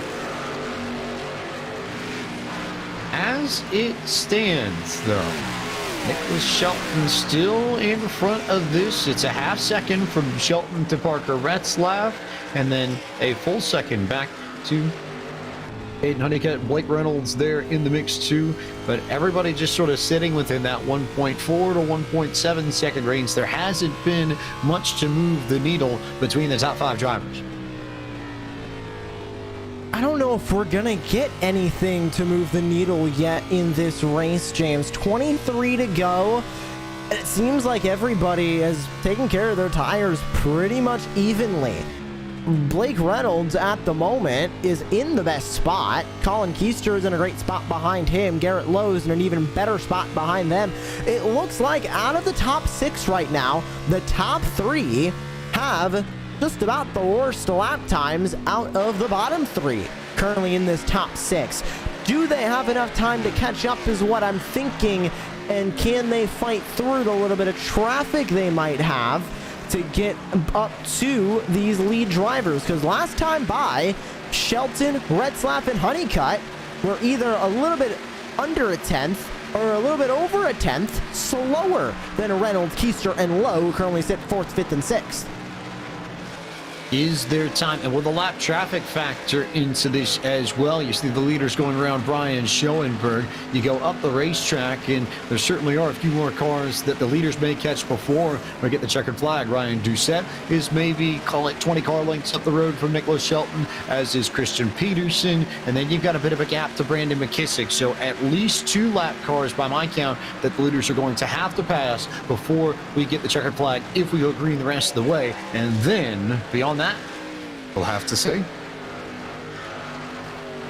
And 20 to go, now 19 to go, still is a bit of time. I mean, we saw through the qualifying series where basically green to the end. We've seen 2 cautions, I believe, tonight. Basically green to the end, and then last minute, boom, caution, we're going into overtime. So we could still see that, but if we go green all the way to the end, at this point, I don't see anybody getting by Nicholas Shelton, even with Blake Reynolds being on those best tires. Nicholas Shelton, last time by, perfect example, 28.478. Fastest out of the top 5. Only driver faster is Garrett Lowe, who currently sits in 6th. Even on worn tires, Nicholas Shelton is still commanding this race. Don't forget about Donovan Strauss, who was 5,000ths of a second faster than Lowe that last time by. But again, Donovan Strauss didn't have the track position he wanted at the beginning of this race, but you have to think if he had any sort of track position to start this whatsoever, and with the lack of yellow flags that we've had, Donovan Strauss probably would be in that top 5 if he gets anywhere near a decent qualifying run and starts this race maybe in 20th or 15th as opposed to 30th. Battle towards the back right now. P23, they're about to go 3 wide and almost make contact as well. Jake Matheson is in this one. Zach Nichols, Malik Ray, Seth DeMerchant all battling as they go into the corner. Dive to the inside for the 44, and he gets a bit of a shove from the one machine of Malik Ray as well. Zach Nichols to the inside. Ray makes it 3 wide as they come across the start-finish line and through the dog leg. Racing for 23rd on the racetrack here, James, and the 52 is going to hold on to the top spot of this group. Ray makes contact with them into the corner. And there goes Jake Matheson around, and we get the yellow flag to change everything within 15 laps of the checkered flag. As I think we'll take a look at the replay, but it seemed pretty clear to me that Ray gave Zach Nichols a shot over in 3 and 4, used him as a cue ball and sent him up the racetrack, and Nichols was having none of it and said, whatever you give to me, I'm just going to go ahead and give right back to you, and repaid the favor in 1 and 2. Yeah, just a little bit of contact that sent Malik Ray basically straight through the entry of turn 2, slammed into the side of his race car, and just like that, James, I hope I did not curse it, but I did say earlier if we do get a caution, this would shake things up. Yellow flag here to really shake this up, and this is the last thing you wanted to see if you were Nicholas Shelton, but pretty straightforward decision, I think, as they're going to come down pit road. Justin Prince, what do you have? I can tell you this. Some of the drivers up towards the front did not want to see that. They were content, some of them, on how things were playing out. In the case of Matheson's camp, the silence was deafening. Let's put it that way, with the frustration from their respective camp as well. Many of these drivers were also surprised about the length of this run. Michael Cozy Jr.'s response to the length of that run, boy, was that a run. Off into the pit box goes everyone else. In fact, right now, James, this expected to be the final pit stops for the entire race here for just about everyone in this field. 4 tires to call for mostly everyone, but Blake McCandless just took 2, though. We can get a look at pit road and see how the battle is going to be coming off of the racetrack. It's Nicholas Shelton who will maintain that top spot, then Retzlaff, then Honeycutt, then Reynolds, then Keister. So they maintain the track position, but you're right, Blake McCandless with the big strategy call there to take 2. Interesting for McCandless, especially because that's not going to put him into first. It's going to put him into P7 on the racetrack. Yes, it's better than where he was running mid-pack, but I just don't understand gambling on 2 tires when it looks like we're going to go back to racing with around 11 to go and being on 2 worn tires when literally everybody else on the field is on 4 tires. Interesting one from Blake McCandless, and he looks a little bit nervous about that call, and honestly, James, I would be too. You're going to be nervous because you're not going to have the grip that everybody else has on the racetrack. You're going to have to play a little bit of defense here. This is for the track position. McCandless was in 20th when the yellow flag came out. It's net 13 that he's got here, but it's old tires that he's got on half of the Goodyear Eagles, so he's going to have to fight to maintain the top 10. However, we get a quick yellow flag again. He may get the opportunity to come down again and may be able to replace the other 2 tires and maybe maintain that track position. That's the key at the end of this. Track position, I think, right now is going to end up key, but as I mentioned with McCandless, it'll be interesting to see how other drivers race around him being on 2 tires, and interesting to see how those 2 tires work for him. It could end up holding on for the maybe 11 laps, 10 laps we're going to have when we go back to racing. If he can hold on for 10 laps, could be one of the best decisions he makes, and if he gets a good finish out of this and then ends up keeping that momentum and having good finishes through the rest of the Contender series, this could have been the move that put Blake McCandless in the Coke series. Maybe. This is something that we're going to have to watch at the end of this. That's the big key, because if he can maintain this track position, he's going to look really smart. But if he starts going to the back immediately, it's going to be a very, very big decision that gets questioned, especially if it makes the difference at the end of this, like you said. That being said, we are set for the restart. Lights are off on the pace car. We are coming to 10 laps to go in this opening race for the eNASCAR Contender iRacing Series from the virtual Phoenix Raceway. Nicholas Shelton has led this race consistently from the drop of the opening green flag. What kind of challenge does he get in the final 10 laps? And after leading the first 190, will it be the last 10 that goes awry for him? Good restart, though, and good jump out of the restart zone. Shelton clears everybody as we go back to green flag racing as the Valley of Sun has fallen into darkness. 10 laps to go. Look at the move from Caden Honeycutt. Goes for second place, able to get it from Retzlaff. Retzlaff is sliding his way through turn 2 on the outside line. Contact made, sending the 66 of Blake Reynolds up the racetrack. They are all over each other a little bit further back, 3 wide in the corner as Brian LaPrad's going to get touched, and it looks like Donovan Strauss goes into the fence further back as the yellow flag comes out again, and Strauss has heavy damage to the right front of his Ford Mustang. There were a few drivers that were out of control, but Strauss is the one who gets the worst of it. 3 wide into turn number 3. It did not work. And here is that replay. It looked like a chain reaction here. LaPrade gets a touch. I don't think LaPrade was a completely separate incident from Strauss. It was 3 wide. Strauss gets sent up the racetrack. And a hard hit into the outside wall for Strauss. A great night for Donovan Strauss as well. Hated to see it in his first race here in the Contender Series. Couldn't tell whether or not Jody Lopez got help on corner entry, but he just sent it straight down to the corner and cleaned out Donovan Strauss pretty well there.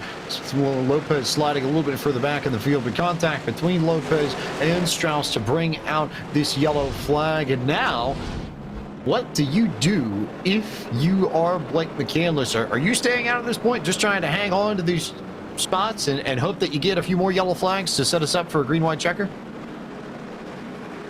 Definitely think so, but at this point, especially hearing the feedback that we're hearing from a lot of the drivers at this point, don't think any of them were really proud at how that 3 wide went. And I also think that these drivers might be a little bit cleaner on this restart to get to the end, so I wouldn't be betting on a green-white checkered if I were in Las Vegas right now. I'll put it that way.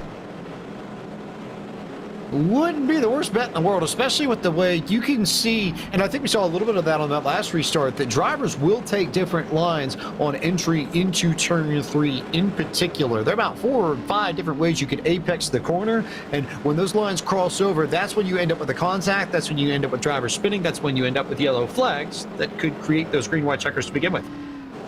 Hello. And we have Briar LaPrade with us now. And Briar, you're running currently in P8. We'll start with that contact going into turn 3. Just the slightest of taps, but you're able to get that car saved. Yeah, it got super close. I was a little scared there. Hopefully that shows the talent I got to kind of wheel this thing. It was just tight racing. Couldn't do much. Blake got, I think, a tap from Keister and had to check up and just crazy stuff, man. It's just the, formula of these restarts, just how the track is. But yeah, I can't believe I saved that. That's wild. Hopefully you guys caught that. But yeah, just tight racing. No one's at fault really. Just it be what it be. Got to finish this off and stay clean. 5 to go and we go back racing. Are you betting on overtime, or do you think it'll be 5 to go all the way to the end? And can you get up into the top 5, walk away with the top 5 finish at the end of the night? I'd love to get to top 5, but you never know, man. As restarts are crazy, so hopefully everyone enjoys it. Shout out to everyone watching on my Twitch channel, twitch.tv/Patriot Briar, and I'm sure they're having a great time watching me. So, but hopefully this is fun. See you guys. Good luck on this restart, Briar and James. This one is going to be intense. 5 laps to go. If they wreck from here, we'll be going into overtime.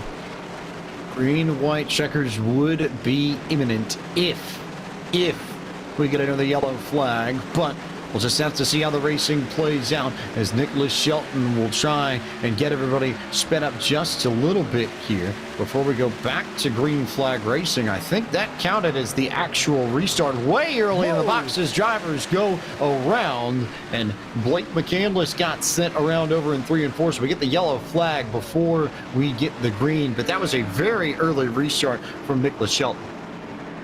Now, let's be clear, it is a legitimate restart. The driver in the front, in the lead, has the discretion to go from when the pace car goes into the pit lane to the restart box and when the flagman is waving the green flag.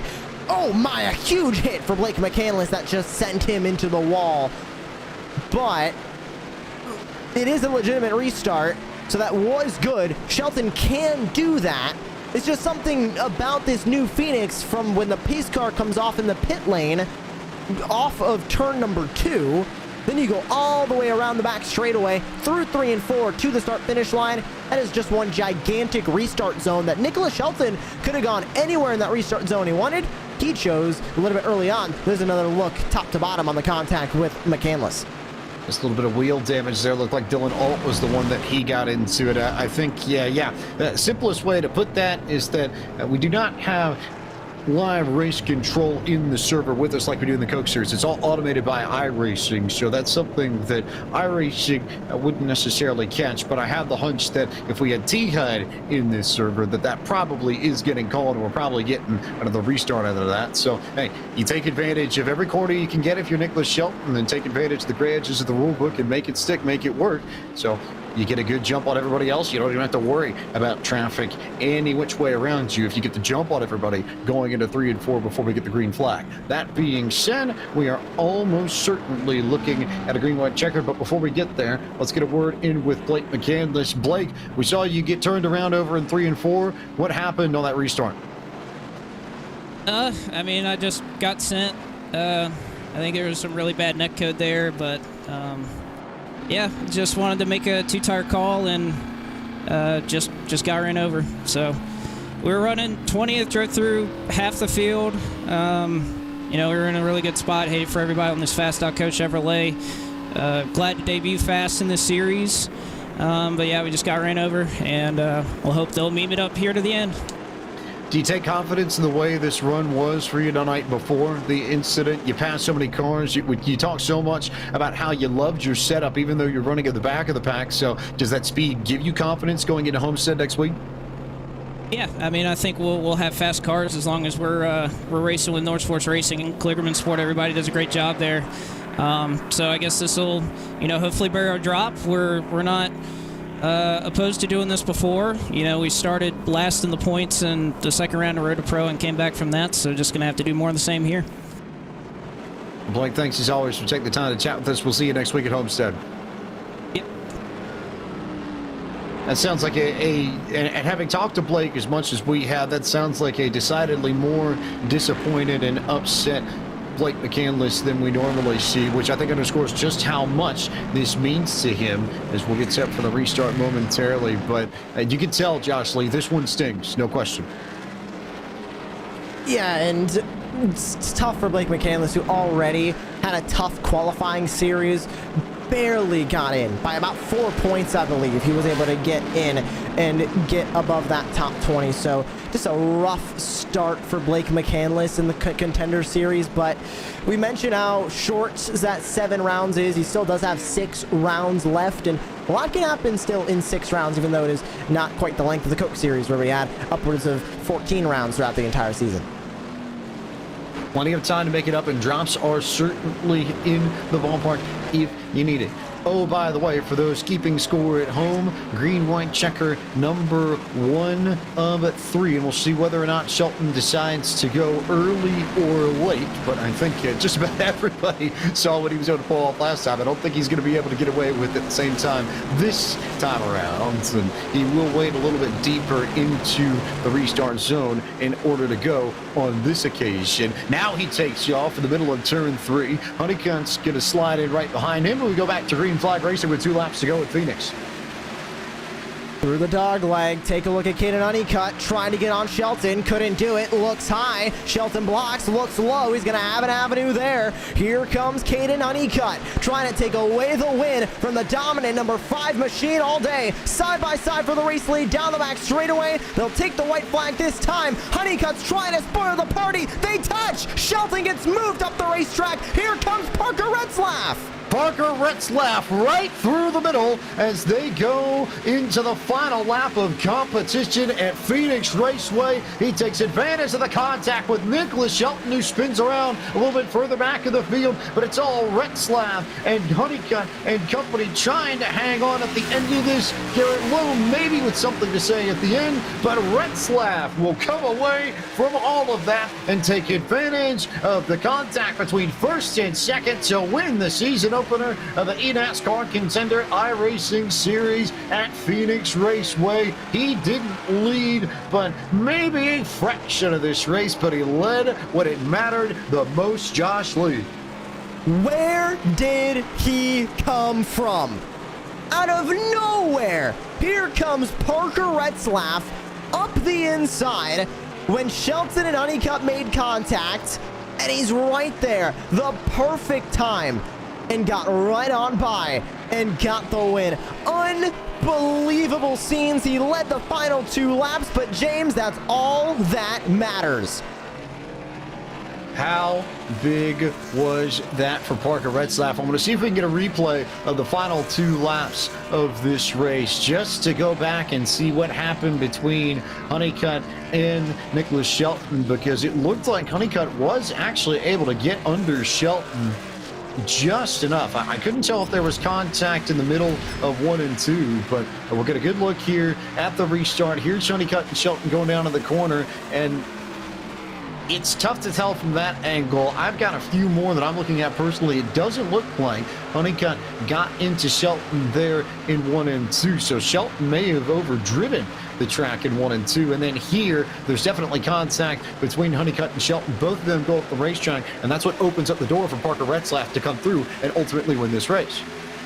A perfect open door to that as he just went right to the inside, had the perfect avenue open up for him, and then Shelton, I believe, made contact there with Ashton Crowder. That sent him up into the wall. A couple more drivers get put up into the wall. Looks like 5 or 6 drivers get put up into the wall in turn 4. Just an unbelievable finish here, and unfortunately Shelton ended up P12.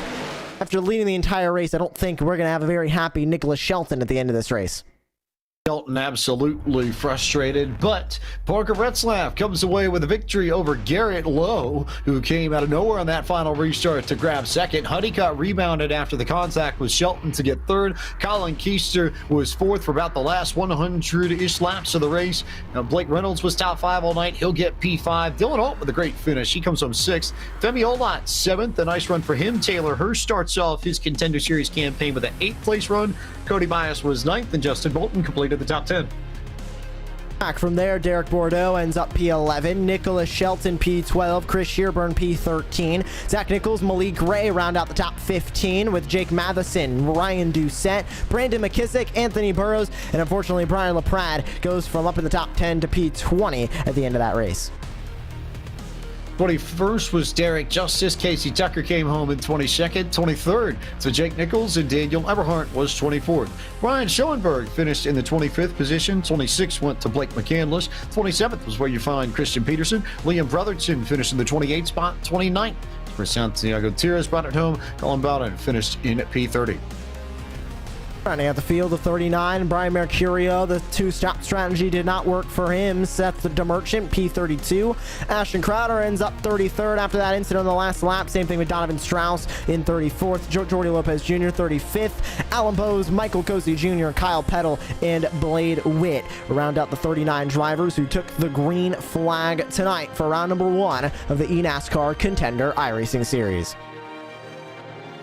He starts off the Contender Series the exact same way he started off the qualifying series at Las Vegas Motor Speedway in March with a victory. Let's bring in Parker Retzlaff to the booth and talk to this evening's race winner First win in the Contender Series. And Parker, simple question to start this off. How on earth did you make it through the mess on that final restart to get the checkered flag? Yeah, I mean, I don't know. It was insane. I tried to just stand Garrett's outside through 1 and 2 and just end up couldn't stay out there. So I dove by the inside hard and tried to just stay down there and hope that it would just help me able to finish P3 after running second basically the whole race, or second and third the whole race. I was hoping I could just come away with a solid P2, P3 finish and just get some solid points going into next week. And they ended up making contact, and I seen Caden was sideways, and I knew that it was my chance, and I knew that I was just G-Lo I had to race to win the race, and it's such a good finish for all three of my teammates to finish 1, 2, 3. How big is it for you to start off so well? You come away with max points tonight. You get the victory. You couldn't ask for a better start to Contender Series and ask for a better launch pad on your journey to try and make it into the Coke Series. Yeah, I mean, it's a great start. My start to all 3 rounds has been great now. So hopefully we can just keep the momentum into the next race and hopefully end up in the same spot. And what's it say to you, and this might be my biggest takeaway from this opening round, that you look at the 3 drivers who finish in the top 3, not only are you teammates from Palmadale or North Legacy Esports, but you also are the 3 drivers who arguably have the most real-world experience out of anybody in this field, between your ARCA East races, Garrett and his Legend Car races, where he just picked up the Semi-Pro Championship and the Road Course World Finals this weekend, and then Honeycutt, who was runner-up in the late models of the Cars Tour. What's that saying about the ability to take your skills from iRacing and bring them to the real world? Yeah, I mean, I definitely think railroad racing and sim racing, they both go together, and some stuff helps. And it definitely makes you better on the sim, and I think that this right here proved it. We both all 3 raced in real life, and we finished 1, 2, 3. Parker, enjoy this one. Congratulations on your first victory in Contender Series competition. Thanks so much for the time. Thank and look you. forward to seeing you next week at Homestead. I have to thank everyone that's done this for me. I have to thank Ponzi, EcoTrax, Iron Horse Loggers, Grill Ads, my parents, I know they're all watching. I have to thank Boyd, Dave Siltman, or Boyd Hogan, Dave, Chris, who was on my box and put us in that position. Everyone that does it, Blackstone Management, just everyone who does anything for me and the entire team. Parker Retzlaff, P1 this evening, and in a sense, maybe not a huge surprise that the driver with the highest I rating in tonight's race, over 9,000 on the ovals, is what Parker Retzlaff came into tonight with. Maybe not a huge shock, Josh Lee, that he comes away with the victory in the first round of the Contender Series. Definitely is not. And we have P2 standing by with us now, the second of the Legacy Esports drivers. It's Garrett Lowe. And Garrett, for you tonight, you were struggling a little bit at the beginning, of course, qualified down in P26. How does it feel to be rallying your way back through all 200 laps and now be finishing P2? Yeah, it feels pretty good. We definitely had a car capable of winning. We missed qualifying, which for me is pretty typical, unfortunately. So yeah, we were back in traffic the whole race and pretty much had to work through them, and it just took forever. Even though we were really fast on the long run, it just took a long time to pass cars. So once we got to the front and we got that caution, I wasn't really wanting to see it just because it's going to make things crazy, but ended up working out for us to pick up a couple more spots. And moving forward in the campaign, obviously still a ton more racing is left on the horizon, but when we leave here in Phoenix, we get a Homestead Miami Speedway, first of the intermediate tracks that we are going to have on the calendar of the 2, Homestead and Texas. What is your confidence level going into Homestead Miami Speedway, and do you think you can walk away with another top 3 finish and go 2 in a row? Yeah, I think we can. We had showed good pace today. I think we can carry that forward to Homestead. That's a mile and a half, so we have a bunch of those. So first race will be very important to kind of gauge our pace and see where we need to work on it. But these Legacy Esports guys, they did a fantastic job tonight. This car was fantastic. I didn't have a lot of laps this weekend because I was racing this weekend. And the track only came out on Thursday, so I maybe turned 100 laps, today and yesterday, and they just had this thing dialed in. So huge thanks to them, 5-Star Painting, Reaper Speed Lab, and Blackstone Management Partners for all their support through the Contender Series. Great to hear from you, Garrett, and we look forward to seeing you racing in 1 week's time at Homestead. Yep, appreciate it. Thanks, guys. P2 finisher James Garrett Lowe, a great run for him, fighting from the back to the front. Great first outing for the number 6 machine. Big time first outing for that number 6 machine of Garrett Lowe. Let's turn to P3, who was in the mix right at the end of this. Aledo, Texas's Caden Honeycutt now joins us. And Caden, just take us through what you saw from your perspective on that last restart. You know, I thought I had the lane, going into turn 3 right there. I didn't expect him to go early the first time, and then, I saw him drift up the racetrack a little bit, and I realized that, if that happened again, I would have the opportunity to go after the win. And, he went later that second time, and I was like, okay, this is the normal start how we could have all night. And, he drifted up a little bit going into 1. I had a great run coming off of turn 2, and then going into 3, it's just quite a bit of a racing deal. It's just, it's very frustrating, but, just looking at the replay and watching it again, I really didn't even get the opportunity to turn into turn 3. But I understand what he was coming from. He led just about the entire race, so I would have been frustrated if I was him as well, losing that. But regardless of that, we had a 1-2-3 finish for Legacy Esports. Parker did a great job all race. Congrats to him. Just appreciate Donnie, Boyd, Bobby Dale Legacy, Autos by Nelson, Abruzzi, Solid Rock Carries, FJ, just everybody in this deal that helped me out. Just one day of practice, I think we had really good success. So we're ready to go for next week. We asked Parker this question. I want to ask it to you as well, because I think it applies just as equally. I think it says so much about the top 3 in tonight's race that the 3 of you may have the most real-world racing experience out of anybody in this field. So in your eyes, what does it mean that the top 3 have skills that can translate from real life to the sim?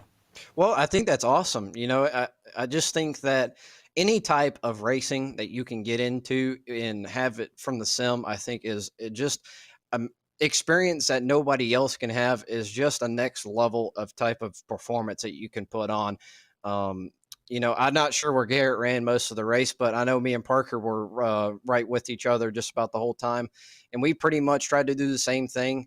Me and him struggled a little bit with tire saving. I think that's what bit us a little bit right there at the end. But yeah, having that experience is just next level of type of thing that nobody else can have. And, we try to cherish that and make sure that we can do the best we can. And, I'm really looking forward to the rest of the pro year with Parker and Donnie. Donnie's is still getting into racing too, so he's doing great stuff. So don't forget about him. But yeah, just to your point, I think racing experience in anything can transfer to the sim in real life and to the real life to the sim. So it kind of back and forth each other a little bit. And to that end, and I think on a similar note, it says so much to me that you've got people who saw your excellent run in the Cars Tour late model supporting you tonight. People like Barry Nelson, like Kirk Ipock, that are all over your car with Autos by Nelson and Solid Rock. What's it mean to you to have people from late model short track regional racing coming up and supporting you on the national level in the world of eNASCAR? It was awesome. Just be able to put them on the race card and in the pro and have their approval. I appreciate them very much. Kirk is I cannot express to you guys how Kirk Ipock is just the biggest supporter in our local short track racing. If you go and look at a racetrack like Southern National, good All-American speed, I mean, he's everywhere. Solid Rock Carries, it's everywhere. So what he's done for late model stock racing and for short track programs is awesome. Barry Nelson and Bobby had an impressive year this year. They had such a good race car at South Boston. Unfortunately, we couldn't come up with them and race them right at the end for the championship. But regardless of that, I appreciate Barry's support on for this year's Pro Series, and it's everybody else that puts in the work, not just leaving them out. It's just it's an awesome deal, and I appreciate everybody very much. Those who got the chance to see Bobby McCarty over the course of the year would be forgiven for thinking that it was Bobby McCarty's car out on the track tonight. It looks almost identical, but no. Caden Honeycutt out of Aledo, Texas, comes home P3. Caden, thanks so much for the time, and we look forward to seeing you next Tuesday night at the virtual Homestead Miami Speedway. Thank you guys very much. I appreciate everybody watching on Podium Esports, and tune in for Homestead. It's going to be a heck of a race. 2-line racing. It's going to be action-packed, so I appreciate you guys very much. Thank you. Hayden Honeycutt comes home P3, and we were about to talk about the race, Josh, but I feel like Caden sold it about as well as any of us could, because he's right. Homestead is a multiple group racetrack, and especially with the Xfinity cars and this package, you're going to see drivers all over the place there. And we keep going to different racetracks. We're going from Phoenix to Homestead. The only other intermediate we have is going to be the last race of the season at Texas. We won't touch another intermediate until that final race. We'll go to Nashville Super Speedway, which is a bit of a hybrid between a short track and intermediate, but we won't touch another 1.5 mile racetrack until the final round. So for those 1.5 mile drivers, the drivers who are great on 1.5 mile, I think of the Legacy Esports guys. They always have amazing intermediate cars, whether it's the Cup cars, Xfinity cars, or the trucks. They always are bringing it on intermediates. They need to have good runs there. They had great runs tonight, but they need to make sure they're getting them points at the intermediate tracks so they don't fall off the wayside when it comes to the short tracks like Dover that we're going to see this season. And Justin Prince will bring you in for a final word. What are you looking forward to the most when we get to Homestead, Miami next Tuesday night?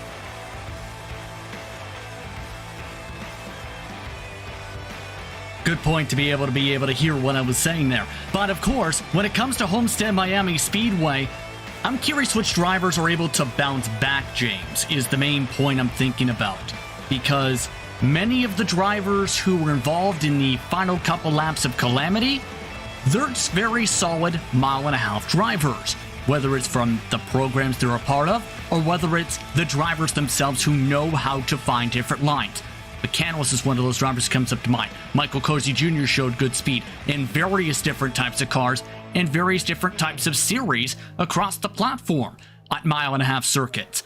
Some of those drivers, they need to bounce back in quickly if they want any sort of shot with it being such a short season. In our words, if you're some of the teams who were involved in some of the incidents towards the checkered flag, you're thinking, we've got to get to work right now, otherwise we're going to be behind the 8 ball, and you do not want to be in the situation of some of the drivers like this year's Road to qualifying events in the second round, for example.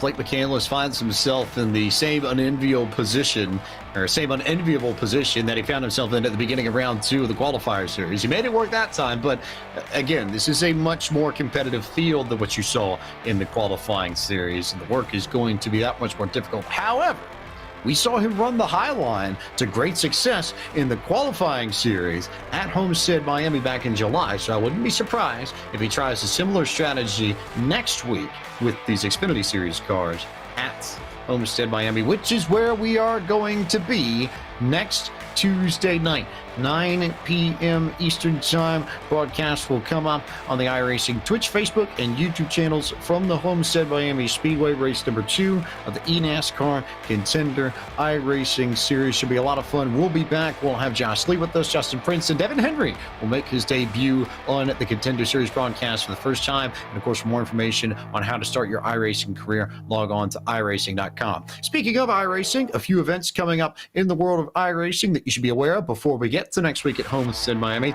2 of them in particular. You got the IRX Rallycross World Championship for iRacing presented by Yokohama, headed to the course at Phoenix. Coming up tomorrow afternoon for those of the East Coast of the United States, 4 p.m. Eastern Time, 8 p.m. GMT. That'll be on the iRacing Twitch, YouTube, and Facebook channels. And you can head to those same places for the next round of the Force Dynamics Stellara iRacing Grand Prix Championship from the Red Bull Ring in Austria. That broadcast will start Thursday, November 4th, 3 p.m. Eastern, 7 p.m. GMT. Also on the iRacing Twitch, YouTube, and Facebook channels before we're back in the seat for round number 2 of the eNASCAR Contender iRacing Series from Homestead Miami Speedway. You'll see coverage of that race on November 9th, 9 p.m. Eastern Time on iRacing's Twitch, YouTube, and Facebook channels. For all the people that helped make this series possible, the staff at iRacing who have helped put together so many of the graphics and the organization, the series that you've seen tonight, Tyler Hudson, Drew Adamson, Sean Ambrose, Cisco Scaramuza, and Corey Vervinch at iRacing. For our team at Podium Esports, Gary Sexton and John Theodore. For our camera builder, Dougie Beard, producer Ryan Bauer, pit reporter Justin Prince, and my partner in the booth, Josh Lee, I am James Putt, the voice of Podium Esports. Thank you so much for watching our coverage of the eNASCAR Contender iRacing Series from Phoenix. And we look forward to seeing you for round number 2 next Tuesday night at 9 p.m. Eastern on the virtual Homestead Miami Speedway.